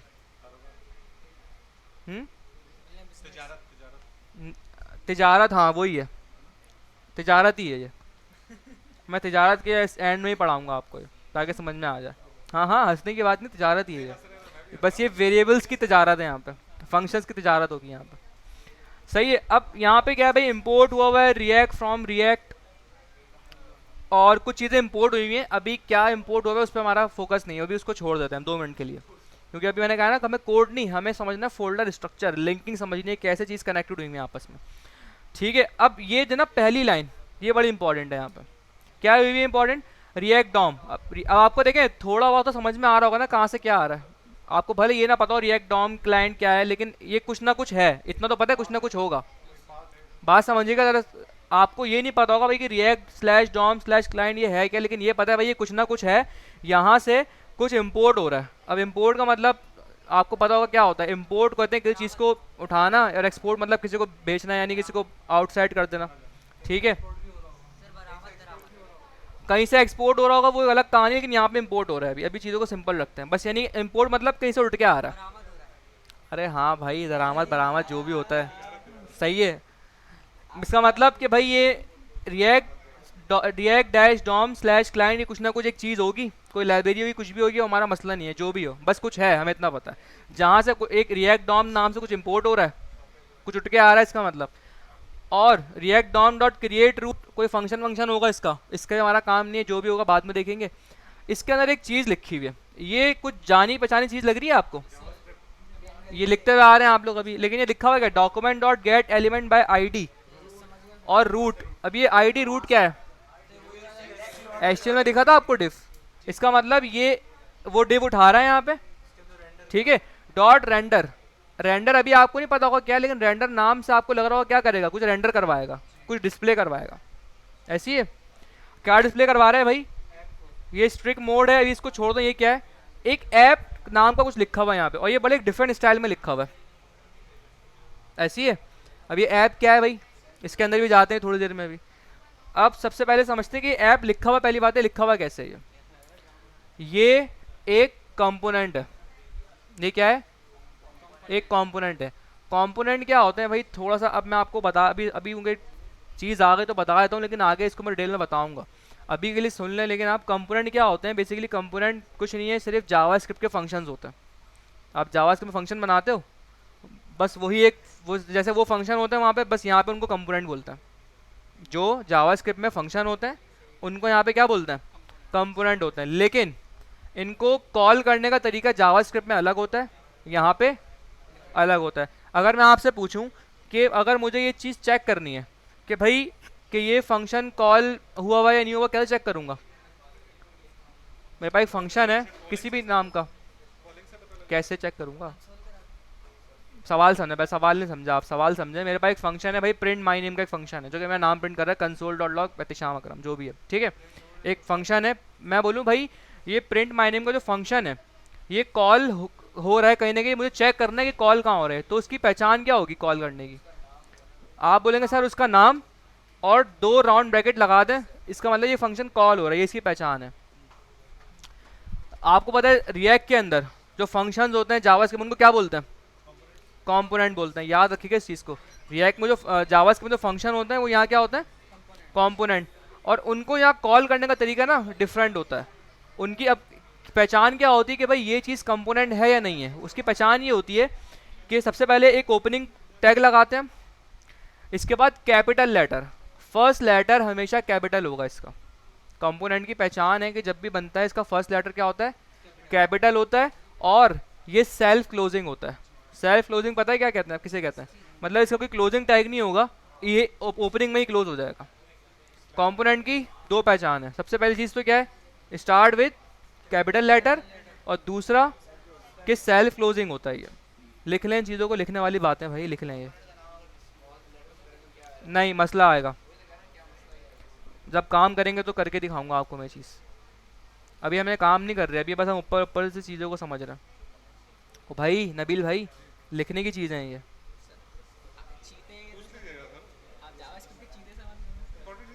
कि क्लास के एंड पूछूंगा जब भी तुम्हें याद नहीं होगा।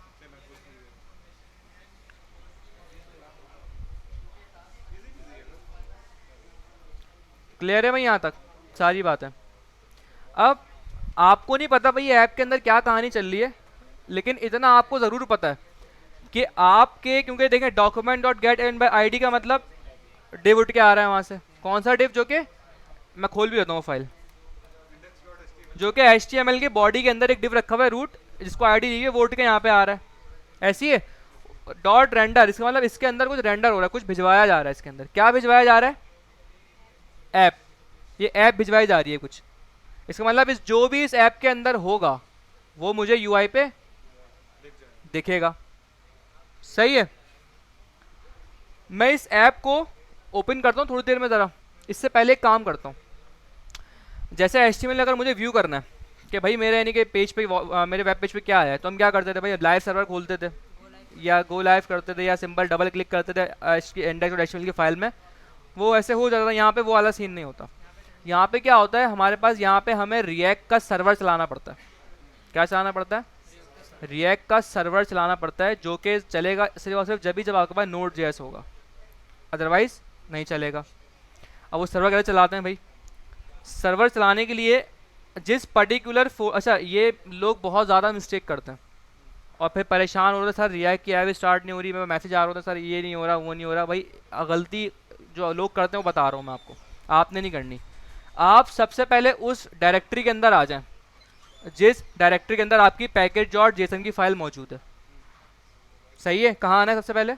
सर्वर चलाने के लिए उस डायरेक्टरी के अंदर आना है जहाँ पे आपकी पैकेज डॉट जेसन है। SRC के अंदर खड़े होकर काम नहीं करना, वो यहाँ नहीं है। Package dot JSON, package dot JSON कहाँ है? यहाँ पर है। जिस डायरेक्टरी में पैकेज डॉट जेसन है, आप उस डायरेक्टरी के अंदर अपना एक टर्मिनल खोल लें। कैसे होता है टर्मिनल भाई? आप यहाँ पे आके CMD करते हैं। मेरे पास ऑलरेडी खुला हुआ है माई ऐप का। कहाँ है भाई? नहीं खुला हुआ, मैं दोबारा खोल लेता हूँ, चलिए खुला हुआ है लेकिन दोबारा खोल लेता हूँ दिखाने के लिए आपको। ठीक है, ये रही पैकेज डॉट जेसन। मैं यहाँ पे आता हूँ, CMD, सही है। VS कोड से भी कर सकते हैं, लेकिन भाई अभी बस आप समझ लेंगे इसको, इस यहाँ पे करना है, वहाँ भी कर सकते हैं। लेकिन अब देखें होगा क्या, मैं यहाँ पे चलाऊंगा अभी सर्वर रिएक्ट का। जब रिएक्ट का सर्वर चलेगा ना तो वो ये पूरा टर्मिनल कंज्यूम कर लेता है, उसके बाद आप दोबारा उस पर कुछ काम नहीं कर सकते। अब फॉर एग्जांपल मुझे बताया मुझे कुछ इंस्टॉल करना पड़ा, दोबारा कमांड नहीं रन हो सकती, तो फिर क्या करूँगा मैं इसको ऑफ करूँगा पहले, फिर वो कमांड इंस्टॉल करूँगा, फिर दोबारा टर्मिनल चलाऊँगा। तो ये कोई हार्ड एंड फास्ट रूल नहीं है, हर किसी की अपनी अपनी प्रैक्टिस होती है। हो जाता है न्यू टर्मिनल भी, लेकिन आपकी मर्जी है, आप वहाँ कर लें। भाई मुझे ये अच्छा लगता है कि मैं क्या करता हूँ, रिएक्ट के लिए इसको ऑक्यूपाई कर लेता हूँ, और अगर मुझे कोई चीज़ें इंस्टॉल करनी होती हैं तो मैं क्या करता हूँ, मैं यहाँ से इस VS Code का टर्मिनल यूज़ करता हूँ इंस्टॉलेशन के लिए। ये मेरी एक प्रैक्टिस है। आप अगर आपको नहीं समझ में आ रहा, कोई मसला नहीं, आप यहाँ पे सिंपल टर्मिनल ऑन करें, क्योंकि ये भी मैं जहाँ जो डायरेक्टरी के अंदर खड़ा हूँ पैकेज और जेसन के में ही खड़ा हूँ ना मैं भी यहाँ पे, तो यहाँ भी आप काम कर लें, एक ही बात है। कोई हार्ड एंड फास्ट रूल नहीं है, बस हर किसी के अपनी अपनी प्रेफरेंस के ऊपर है, ये ऐसी है। पावर शेल टर्मिनल की तरह ही होता है, ये विंडो का होता है पावर शेल। आप मतलब टर्मिनल ओपन कर लें यहाँ से, इस पर भी आप चला सकते हैं कमांड, कोई ऐसा मसला नहीं है। ठीक है, आप यहाँ चलाएं या यहाँ चलाएं, एक ही बात है। अच्छा, अब करना क्या है, हमारे पास जैसे HTML के अंदर आपको ने बताया कि हम HTML की फाइल पर डबल क्लिक करते थे या हम लाइव सर्वर करते थे, हमारा जो HTML की फाइल थी वो व्यू हो जाया करती थी।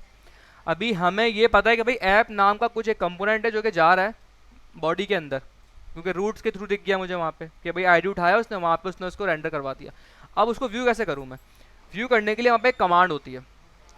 कमांड क्या होती है, npm run def, इसको लिख लें अपने पास पहले जल्दी से, फिर इसको मैं एंटर हिट करूँगा। भाई पहले को छोड़ दो पहले को छोड़ दो, अभी जो करवा रहा हूँ वो उसको फोकस करो। हाँ सही कह रहा है भाई, बिल्कुल बिल्कुल सही बात बोली है इसने। ये वाली ज़्यादा अच्छी है, पहले वाली नहीं है, ये वाली ज़्यादा अच्छी है। कुछ भी नहीं है, ये बहुत आसान हो गई भाई। अभी आप लोगों ने रिएक्ट पढ़ी कहाँ है,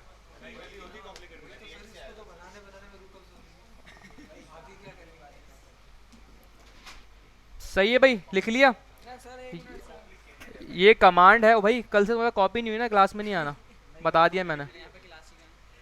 जो भी है ना ये यहाँ पे नहीं आना, वहीं से बाहर बैठे जाना, कॉपी अगर मुझे नहीं दिखी तुम्हारे पास। सही है भाई, और रिकॉर्डिंग आज से मैं नहीं बैठना, रिकॉर्डिंग में अपलोड नहीं करूँगा मैं, तुम्हारे चक्कर में इन लोग का भी भला जो ना नहीं होगा। रिकॉर्डिंग अगर अपलोड नहीं हुई भाई तो इससे रब्ता कर लेना सारे, बोरी सिलवा देना इसके साइज़ की। अच्छा खैर, अब ज़रा टॉपिक पे आ जाएं। लिख ली कमांड, ये कमांड क्या करती है,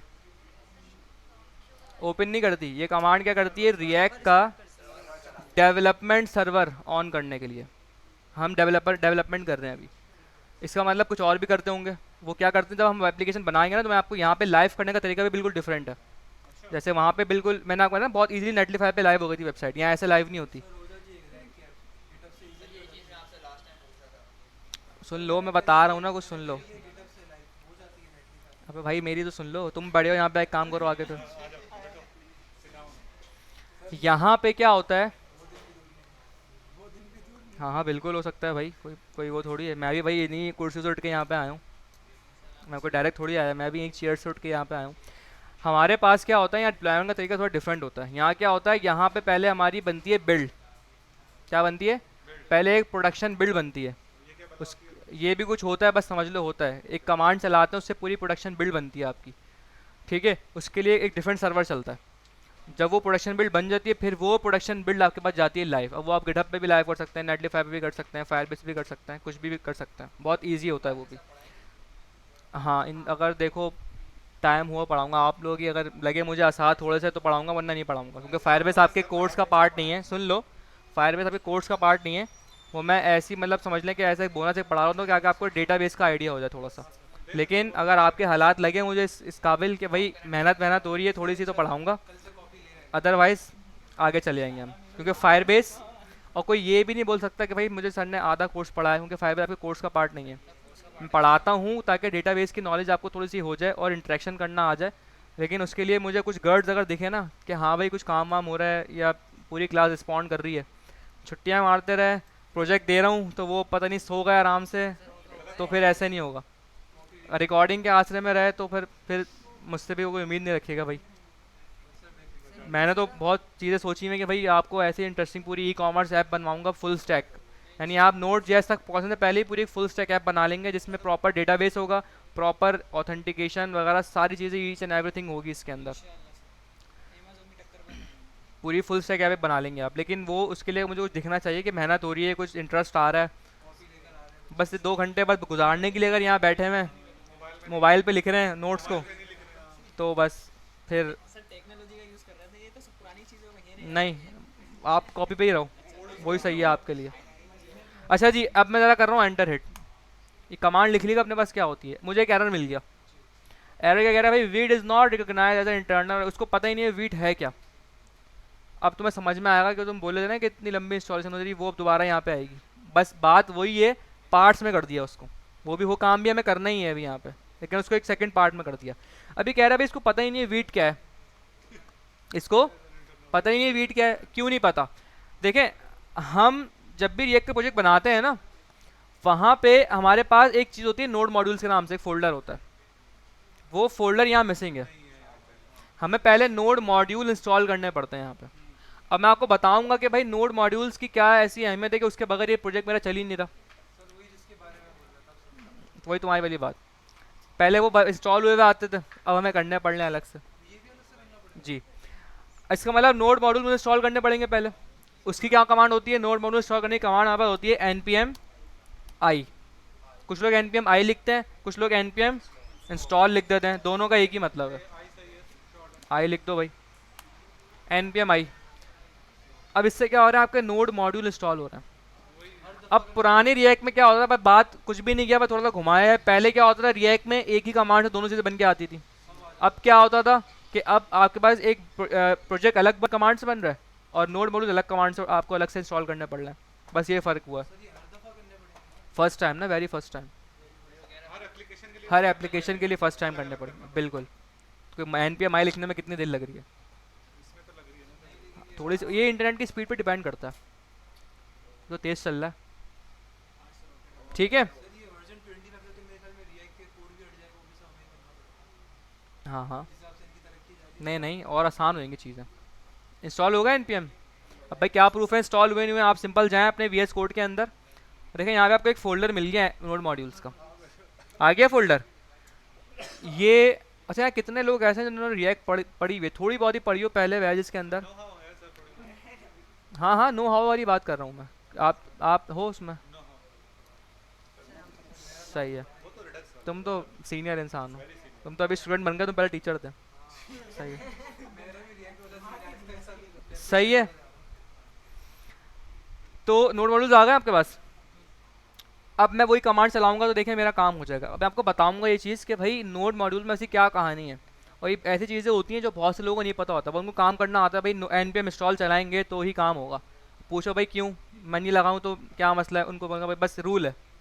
ऐसा रूल कुछ नहीं है, पीछे लॉजिक है, पूरी एक साइंस होती है, पूरी रिएक्ट की पूरी एक साइंस है पीछे, मैं आपको बताऊँगा वो क्यों भी चीज़ थी, लेकिन वो आपके लेवल की चीज़ नहीं है, वो बहुत एडवांस चीज़ है, ठीक है भाई।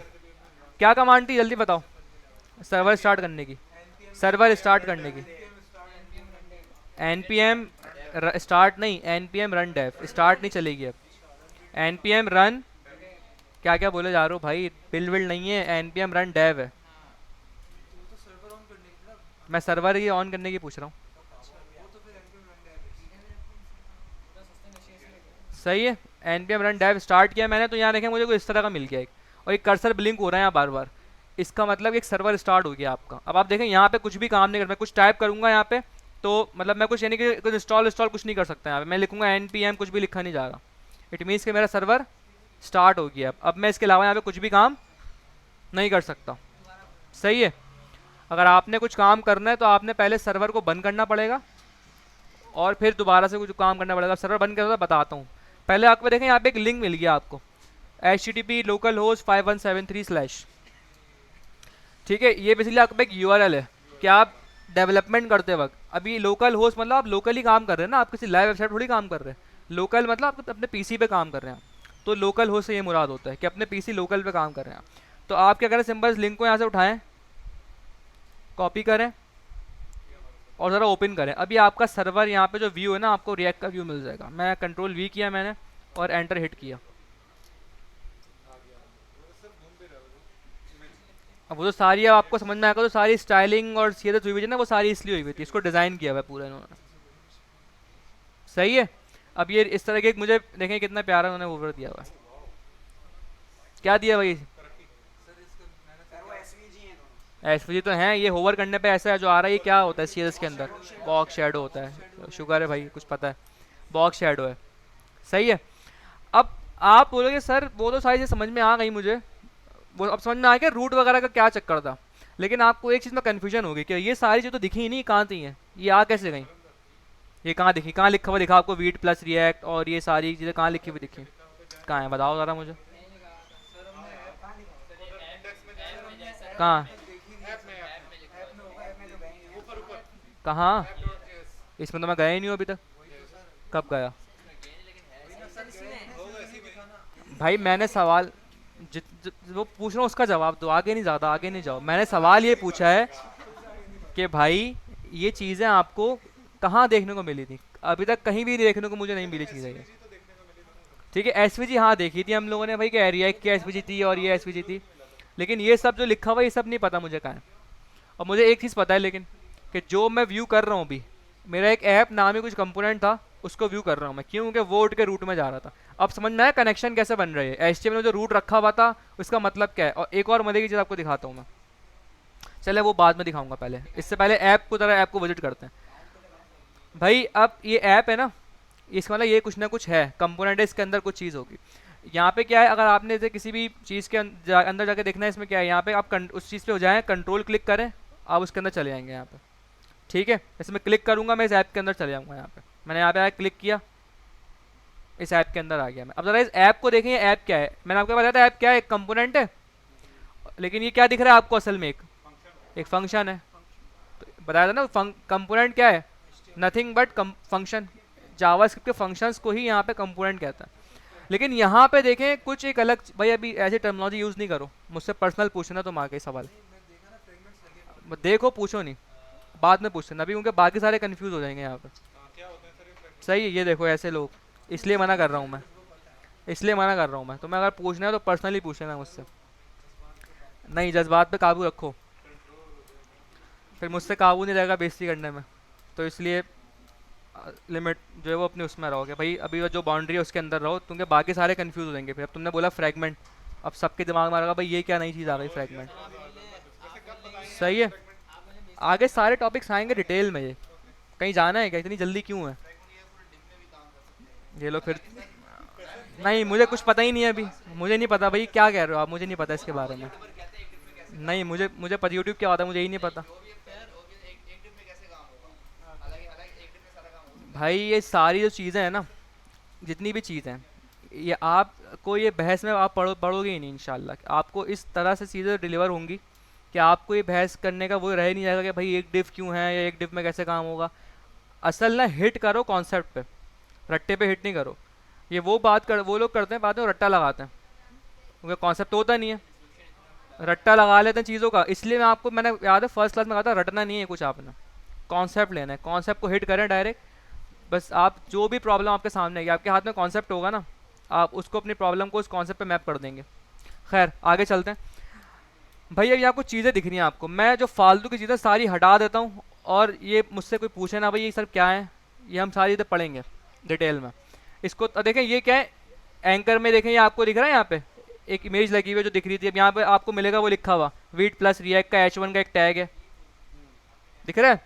और यहाँ वो लिखा हुआ है जो आपको लिखा हुआ था, ये एडिट वाला, edit src app.jsx and save test, ये आगे सब लिखा हुआ अब।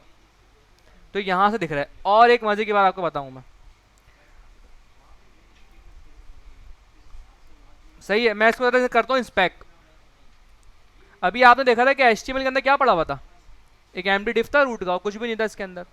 अब आपको पूरी कहानी समझ में आएगी कि अच्छा ये पूरी लिंकिंग चल कैसे रही है। इंस्पेक्ट जब मैं करूँगा, इंस्पेक्ट किया मैंने, लेकिन इनिशियल क्या एक बॉडी रखी हुई है, मैं जूम कर देता हूँ इसको भी, ये समझना बड़ा ज़रूरी है। इसको नीचे ले आता है, सही है। एक बॉडी है यहाँ पे जो HTML में थी, डिव आ गया वो जो HTML में था रूट।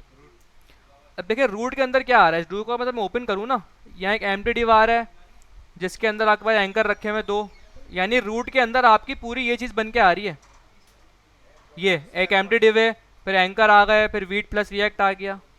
तो समझ में आई लिंकिंग कैसे हो रही है, इस तरीके से हम लिंक कर रहे हैं। इसका मतलब मैं यहाँ इस रेंडर के अंदर, कहाँ गया, इस ऐप के बजाय कुछ और रख दूँ तो मुझे वो दिख जाएगा। ऐसी है, करके देखते हैं भाई।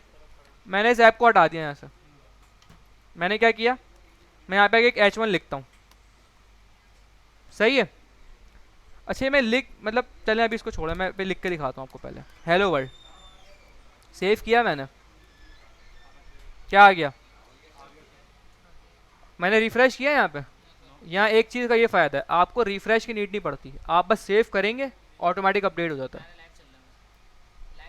लाइव चल रहा है जैसे कि लाइव सर्वर में होता है। आ गया हेलो वर्ल्ड, अब कॉन्सेप्ट क्लियर हो गया किस तरीके से डिस्प्ले हो रही है चीज़ें।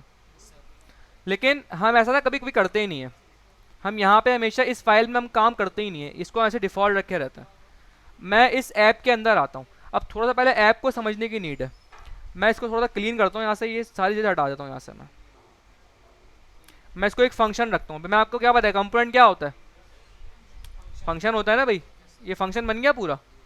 अब फंक्शन का मतलब आपकी मर्जी है, आप ये सिंपल फंक्शन बना हुआ है यहाँ पे, आप एरो बनाएंगे वैसे यहाँ पे, हमने एरो फंक्शन पढ़े हैं ना, रिएक्ट में एरो फंक्शन बनाते हैं। लेकिन अगर एरो फंक्शन ना बनाए तो कोई मसला नहीं है, क्योंकि देखें ये भी तो एरो नहीं है लेकिन सब कुछ चल रहा है यहाँ पे भी, तो कोई मसला नहीं है।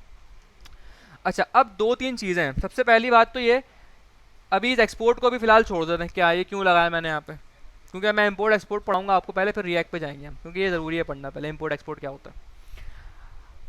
यहाँ फाइल बनी है JSX के नाम से।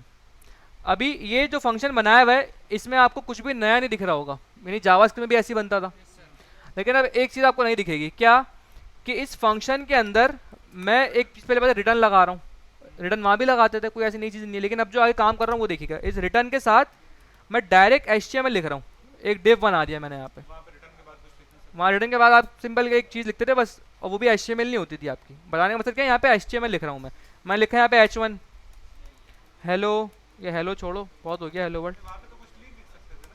वहाँ पे रिटर्न के नीचे कुछ नहीं लिख सकते थे, रिटर्न के साथ तो लिख सकते थे ना, ये मैं रिटर्न के साथ ही तो लिखा है, सही है। Hello I am learning react. अब ये चीज़ आपको थोड़ी सी ऑकवर्ड सी लग रही होगी, आप फर्स्ट टाइम देख रहे होंगे कि भाई रिटर्न के अंदर मैं HTML लिख रहा हूँ। इसी को कहते हैं JSX। क्या कहते हैं इसको, JSX। ये सारी चीज़ ना डिटेल में आएंगी आगे, परेशान नहीं हो भी कि भाई JSX पढ़ा दिया मैंने, JSX पढ़ाया नहीं है, सिर्फ बताया है। ये सब चीज़ें आगे टॉपिक वाइज हैं तो हम पढ़ेंगे आगे, टेंशन नहीं लेनी आपने। बस अभी बस ऊपर ऊपर एक ओवरव्यू मैं आपको दे रहा हूँ सारी चीज़ों का कि क्या किस तरह रिएक्ट में चीज़ें चल रही होती हैं। जितना पढ़ा है समझ में आया यहाँ तक, कोई सवाल, क्लियर है। रातों रात कुछ नहीं होगा भाई, तो भाई मेरे पास भी रात में टाइम होता है कुछ काम करने का, मैं उसमें काम करता हूँ अपना। भाई क्लास लेने क्यों आ रहे हो, ये भी तो मतलब वीडियो के आसपास में बैठे हो, क्लास लेने क्यों आ रहे हो, फिर घर पे ही बैठो आराम से। मैं समझ गया मैं समझ गया। अरे मैं बहुत अच्छे से समझ गया। कहाँ जा रहे हो तुम, क्लास ऑफ छोड़ी हुई भाई। तो जाने लग गए। अच्छा जी, कर रहा हूँ भाई, कर रहा हूँ ऑफ। हाँ लड़के वड़के तो नहीं खड़े हुए। अच्छा जी, यहाँ तक कोई सवाल, सही है भाई। थोड़ा ज़रा अपने आवाज़ वॉल्यूम दाउट थोड़ा कम रखें, क्योंकि क्लास में नहीं है, आप फ्रंट पे बैठे हैं, सही है, और पीछे वो बैठे हैं पेरेंट्स, तो थोड़ा सा डेकोरम बना के रखें। यार ये मैं पूछूंगा, मुझे भी बड़ा आज मैं सर से पूछूंगा ये सवाल। सही है। अच्छा जी, अब ज़रा थोड़ा सा यहाँ पे कंसंट्रेट करें। ये एक फंक्शन हो गया, रिटर्न कर रहा है एक तरीके से HTML। ठीक है, इसी को क्या कहते हैं, JSX के। JSX जावा स्क्रिप्ट में मैं XML यूज़ कर रहा हूँ। XML नहीं है, बेसिकली HTML है, लेकिन XML की तना होती है वो, तो इसलिए इसका नाम JSX पड़ गया। तो ये होता है आपके पास। अगर मैं इसको कंट्रोल एस सेव करता हूँ तो यहाँ पे ये मैं आई एम लर्निंग रिएक्ट आ जाएगा। अब ये स्टाइलिंग क्यों आ रही है भाई, ये CSS से आ रही है। मैं app.cs लगाई हुई मैंने यहाँ पे, मैं इसको यहाँ से हटा देता हूँ app.cs को। ठीक है, और एक हमारी मेन के अंदर लगी हुई होती है index.css। ये सबको अगर मैं हटा दूंगा यहाँ से तो मेरे पास बिल्कुल प्रॉपर इस तरीके से आएगा, जैसे नॉर्मली HTML का आपको बिल्कुल फ्रेश प्रोजेक्ट बनाते हैं जब आता है व्यू। क्लियर है? कोई सवाल? अच्छा जी, आज के लिए इसको इतना ही रखते हैं। ज़रा एक चीज़ पहले मैं आपको बता देता हूँ यहाँ पे कि आपको याद होगा कि मैंने बताया था जब गिटहब कह रहा हूँ, जब जावास्क्रिप्ट पढ़ लेते तो उसकी एक कोर्स आउटलाइन थी जो मैंने कहा था गिटहब में आपको मिल जाएगी रेपो के अंदर, एक कोर्स आउटलाइन की रेपो थी, वहाँ पे आपको एक रिएक्ट की रेपो भी होगी। आप सिंपल मैं आपको दिखा देता हूँ।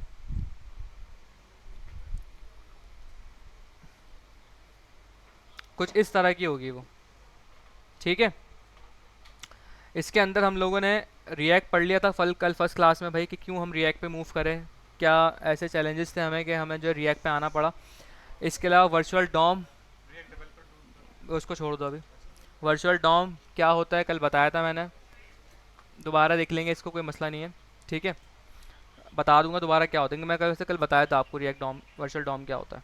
फोल्डर स्ट्रक्चर आज हमने देख लिया क्या होता है। ठीक है, कल से हम बाकायदा इसका पूरा पढ़ेंगे कि भाई कंपोनेंट्स किस तरीके से बनते हैं और फंक्शन कंपोनेंट्स क्या होते हैं, JSX क्या होता है, स्टाइलिंग किस तरीके से होती है, अभी हमारी नेक्स्ट क्लास की चीज़ें हैं सारी। वर्चुअल डॉम मैं दोबारा से बताता हूँ अभी। ठीक है, उसके बाद हम कोई क्लास ऑफ करते हैं। वर्चुअल डॉम क्या होता है, मैंने आपको बताया था रिएक्ट हमारी जो नॉर्मल HTML CSS होती है, जब हम HTML CSS जावा को यूज़ करके वेबसाइट बना रहे हैं तो उस पर क्या होता है, हमारे पास एक ही डॉम होती है। जो हम यहाँ पे हमें इसको देख रहे हैं ना इस तरह के, हम इसको, ये डॉम बेसिकली क्या होती है, ये डॉम है, ऐसी है ना भाई। डॉक्यूमेंट जो हमारा होता है पूरा, उसको हम डॉम बोल रहे होते हैं, डॉक्यूमेंट ऑब्जेक्ट मॉडल, जिसको हम डॉम कहते हैं। अब यहाँ पे भी आपको आप बोलेंगे एक ही डॉम दिख रही है यहाँ पे, लेकिन दिख एक रही है, लेकिन रिएक्ट के अंदर एक बिहाइंड द सीन एक डॉम चल रही होती है, इसका नाम होता है वर्चुअल डॉम। इसका नाम वर्चुअल रखा है इसलिए कि वर्चुअल है, दिखेगी नहीं आपको, एक कॉन्सेप्ट है बस। सही है, तो अब इसका काम क्या होता है, इसका काम ये होता है कि एक्चुअल डॉम पे क्या होता था कि जब हम कोई चीज़ काम कर रहे हैं, मैंने कंट्रोल एस सेव किया, इंटायर डॉम पूरी रिलोड होती थी और फिर मेरा वो काम होता था, ऐसी है। लेकिन यहाँ पे ऐसा नहीं होता। मैं आपको जल्दी से एक चीज़ दिखाता हूँ, अभी आपको समझ में आएगा वर्चुअल डॉम क्या है। मैं यहाँ पे एक बनाता हूँ, ज़रा सिर्फ देखना है बस, ये जल्दी से। टाइम बहुत है, चार्जिंग नहीं है। मैंने एक फ़ाइल बनाई यहाँ पे index.html के नाम से। ठीक है, और मैं इसको एक मैंने यहाँ लिखा h1 का टैग हेलो, और मैं यहाँ पे इसको ज़रा लाइव सर्वर पे ओपन कर लेता हूँ। ठीक है, ज़रा देखिएगा, फ़र्क दिखाना चाह रहा हूँ आपको मैं कि रियल डॉम और एक्चुअल डॉम का फ़र्क क्या है, एग्जिस्ट करती है, इसकी क्या पहचान है। आपके दिमाग में सवाल आ रहा होगा ना भाई, क्या प्रूफ क्या है एग्जिस्ट करती है, तो मैंने बोल दिया ना कि एग्जिस्ट करती है, तो इसका प्रूफ क्या है। इसका प्रूफ ये है, मैं यहाँ पे मैंने ओपन कर लिया ये। ठीक है, मैं अपनी HTML में आके चेंज करता हूँ, कुछ जगहों पे देखिएगा यहाँ बिहेवियर क्या होगा। अच्छा, मैं ना मुझे इसको अलग करना पड़ेगा वरना आप चेंज देख नहीं पाएंगे। मैं इसको यहाँ सेपरेट कर लेता हूँ। ठीक है, और मैं ज़रा यहाँ पे ऐसे आ जाता हूँ। सही है, अब ज़रा देखिएगा, मैंने यहाँ पे एक H1 लिखा, एक मैंने पैराग्राफ लिख दिया यहाँ पे टेस्ट 1 2 3, एक पैराग्राफ मैंने और लिख दिया टेस्ट 5569। सही है, ज़रा यहाँ देखें, बहुत इंपॉर्टेंट चीज़ बताना जा रहा हूँ मैं। नबील मोबाइल अंदर रख लो, मैं यहाँ कंट्रोल एस सेव करूँगा।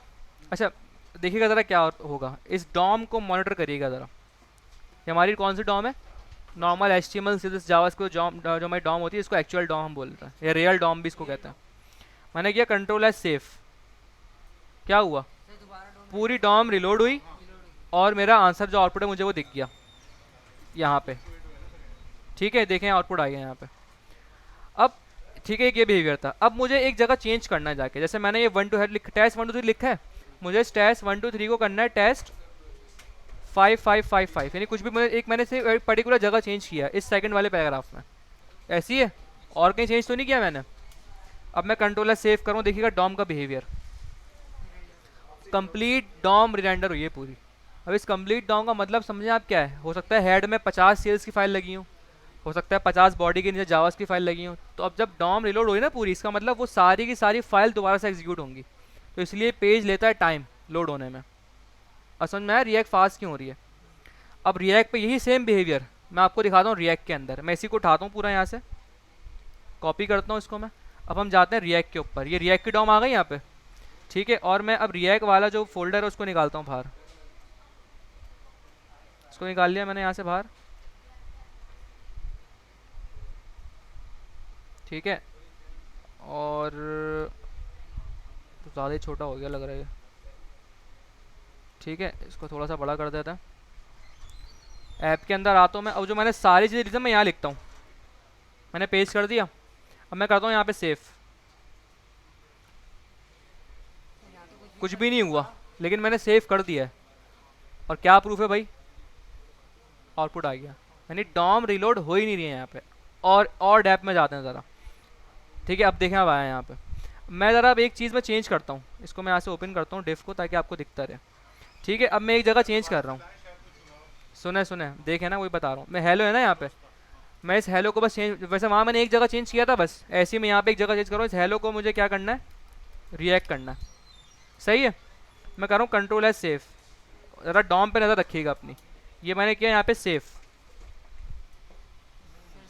क्या हुआ, जिस पर्टिकुलर जगह पे मैंने चेंज किया था सिर्फ वहीं चेंज हुआ है, यानी डॉम रिलोड हो ही नहीं रही है यहाँ पे। तो देखें जब डॉम ही रिलोड नहीं हो रही है, कुछ लोड ही नहीं हो रहा है, तो स्पीड तो होगी ना फिर जाहिर से, टाइम तो टाइम लग ही नहीं रहा, टाइम तो इसका मतलब कहीं, इसीलिए रिएक्ट बहुत फास्ट है। अब ये काम कैसे हो रहा है, काम ऐसे हो रहा है, इसके पीछे है वर्चुअल डॉम, एक एक एक मतलब कॉन्सेप्ट है वर्चुअल डॉम, जो क्या कर रहा है, मैं तो सेव चीज़ें सेव कर रहा हूँ ना, डायरेक्ट आपको यहाँ दिख रही है कि यहाँ डायरेक्ट अपडेट हो रही है, लेकिन बिहाइंड द सीन यहाँ डायरेक्ट अपडेट नहीं हो रही, ये अपडेट हो रही है वर्चुअल डॉम पे। ये कहाँ अपडेट हो रही है, वर्चुअल डॉम पे, वर्चुअल डॉम पे अपडेट हो रही है। फिर वर्चुअल डॉम कंपेयर करता है अब इस एक्चुअल डॉम को और अपने आप को, देखता है भाई चेंज कहाँ है, जिस पर्टिकुलर जगह पे चेंज होता है सिर्फ वो चेंज को रेप्लिकेट कर देता है एक्चुअल डॉम पे, बाकी सारी चीज़ें एज इट इज रहती हैं। इसीलिए आपके पास रिएक्ट की ऐप बहुत फास्ट होती है। और देखें इसका एक और प्रूफ भी है, मैं जैसे कंट्रोलर सेव करूँगा ना फ़ौरन नहीं आएगा आंसर, वैसे वहाँ तो फ़ौरन डॉम रिलोड हो रही थी ना, यहाँ फ़ौरन नहीं आएगा, थोड़ा सा टाइम लग रहा है, बहुत ही मिली सेकेंड्स का, फिर आ रहा है। देखें मैं आपको करके दिखाता हूँ, मैंने टेस्ट हटा दिया, टेस्ट कर दिया इसको सिर्फ, मैंने किया 3 2 1, थोड़ा सा मिली सेकंड का टाइम लगता है, उसके बाद चीज़ चेंज होती है। वो होता है इसलिए कि वर्चुअल डॉम पीछे कर रही होती है अपने आपको कंपैरिजन एक्चुअल से। तो ये है वर्चुअल डॉम यहाँ पे। ये होती क्या है भाई, आपने देखा था रिएक्ट के अंदर आपको एक लाइब्रेरी दिखी थी, नहीं रिएक्ट डॉम के नाम से, वो वर्चुअल डॉम होती है। ये रिएक्ट के साथ बिल्ट इन मिलती है हमें। क्या बताऊँ दोबारा, रिएक्ट के साथ आपको ये बाय डिफ़ॉल्ट मिलती है चीज़, सही है। आज के लिए इतना काफ़ी है। मैंने कहा बोला भाई कैसे दिखाऊँ, एडजस्ट ही नहीं करती वो, कैसे दिखाऊँ, वो ये रही ना, यही है वो, यही है वो। मेमोरी मेमोरी मेमोरी नहीं कह सकते इसको, अच्छा देख लेते हैं भाई, मैंने लग रहा है बंद कर दी। अच्छा भाई जो स्लाइड्स है ना, इनको भाई आप ही के लिए बनाई है, इनको ज़रा पढ़ लिएगा भाई, ये तो आपका मसला है ना भाई। जी मैंने बनाई है ये, इसको पढ़ लिएगा। मेमोरी कहाँ है, ये लिखा हुआ है कि ये एक्चुअल डॉम जो है ना उसी की कॉपी होती है पूरी, और ये अपने पास मेमोरी में रखती है किसको, फीडबैक जो आपके पास ना, मैंने कहा ना कि अपने पुराने से कंपेयर करती है, तो पुराना जो है ना उसको सेव रखती है अपनी मेमोरी के अंदर फीडबैक, कि भाई इस स्नैपशॉट कह लें इसको आप, एक ओल्ड स्नैपशॉट रखती है, सेव रखती है अपने पास ताकि कंपैरिजन कर सके। क्लियर है। ये बहुत ज़्यादा क्वेश्चन होता है इंटरव्यू में कि भाई वर्चुअल डॉम क्या होती है और वर्चुअल डॉम की क्या अहमियत है रिएक्ट के अंदर, ये ना हो तो क्या होगा, बताएं मुझे क्या होगा, ये नहीं होगी तो। अगर ये यही नहीं है तो आपकी नॉर्मल ऐप बन गई, एक्चुअल डॉम होगी सिर्फ, और एक्चुअल डॉम को पता है क्या करती है, रिलोड होती है। तो इसका मतलब रिएक्ट का तो कॉन्सेप्ट ही खत्म हो गया सिंगल पेज एप्लीकेशन का। सही है, तो आज के लिए इतना ही रखते हैं इसको। एप्लीकेशन घर जाके एटलीस्ट बना लीगा, ताकि चीज़ें अभी पड़ी हुई हैं, ताज़ी ताज़ी दिमाग में है तो हो जाएगा। रिकॉर्डिंग के आसरे में बैठेंगे तो कुछ भी नहीं होगा। रिकॉर्डिंग क्लास लेनी है ना, रिकॉर्डिंग जरा जल्दी नहीं, अपलोड करनी है। रिकॉर्डिंग अभी अपलोड नहीं हो रही।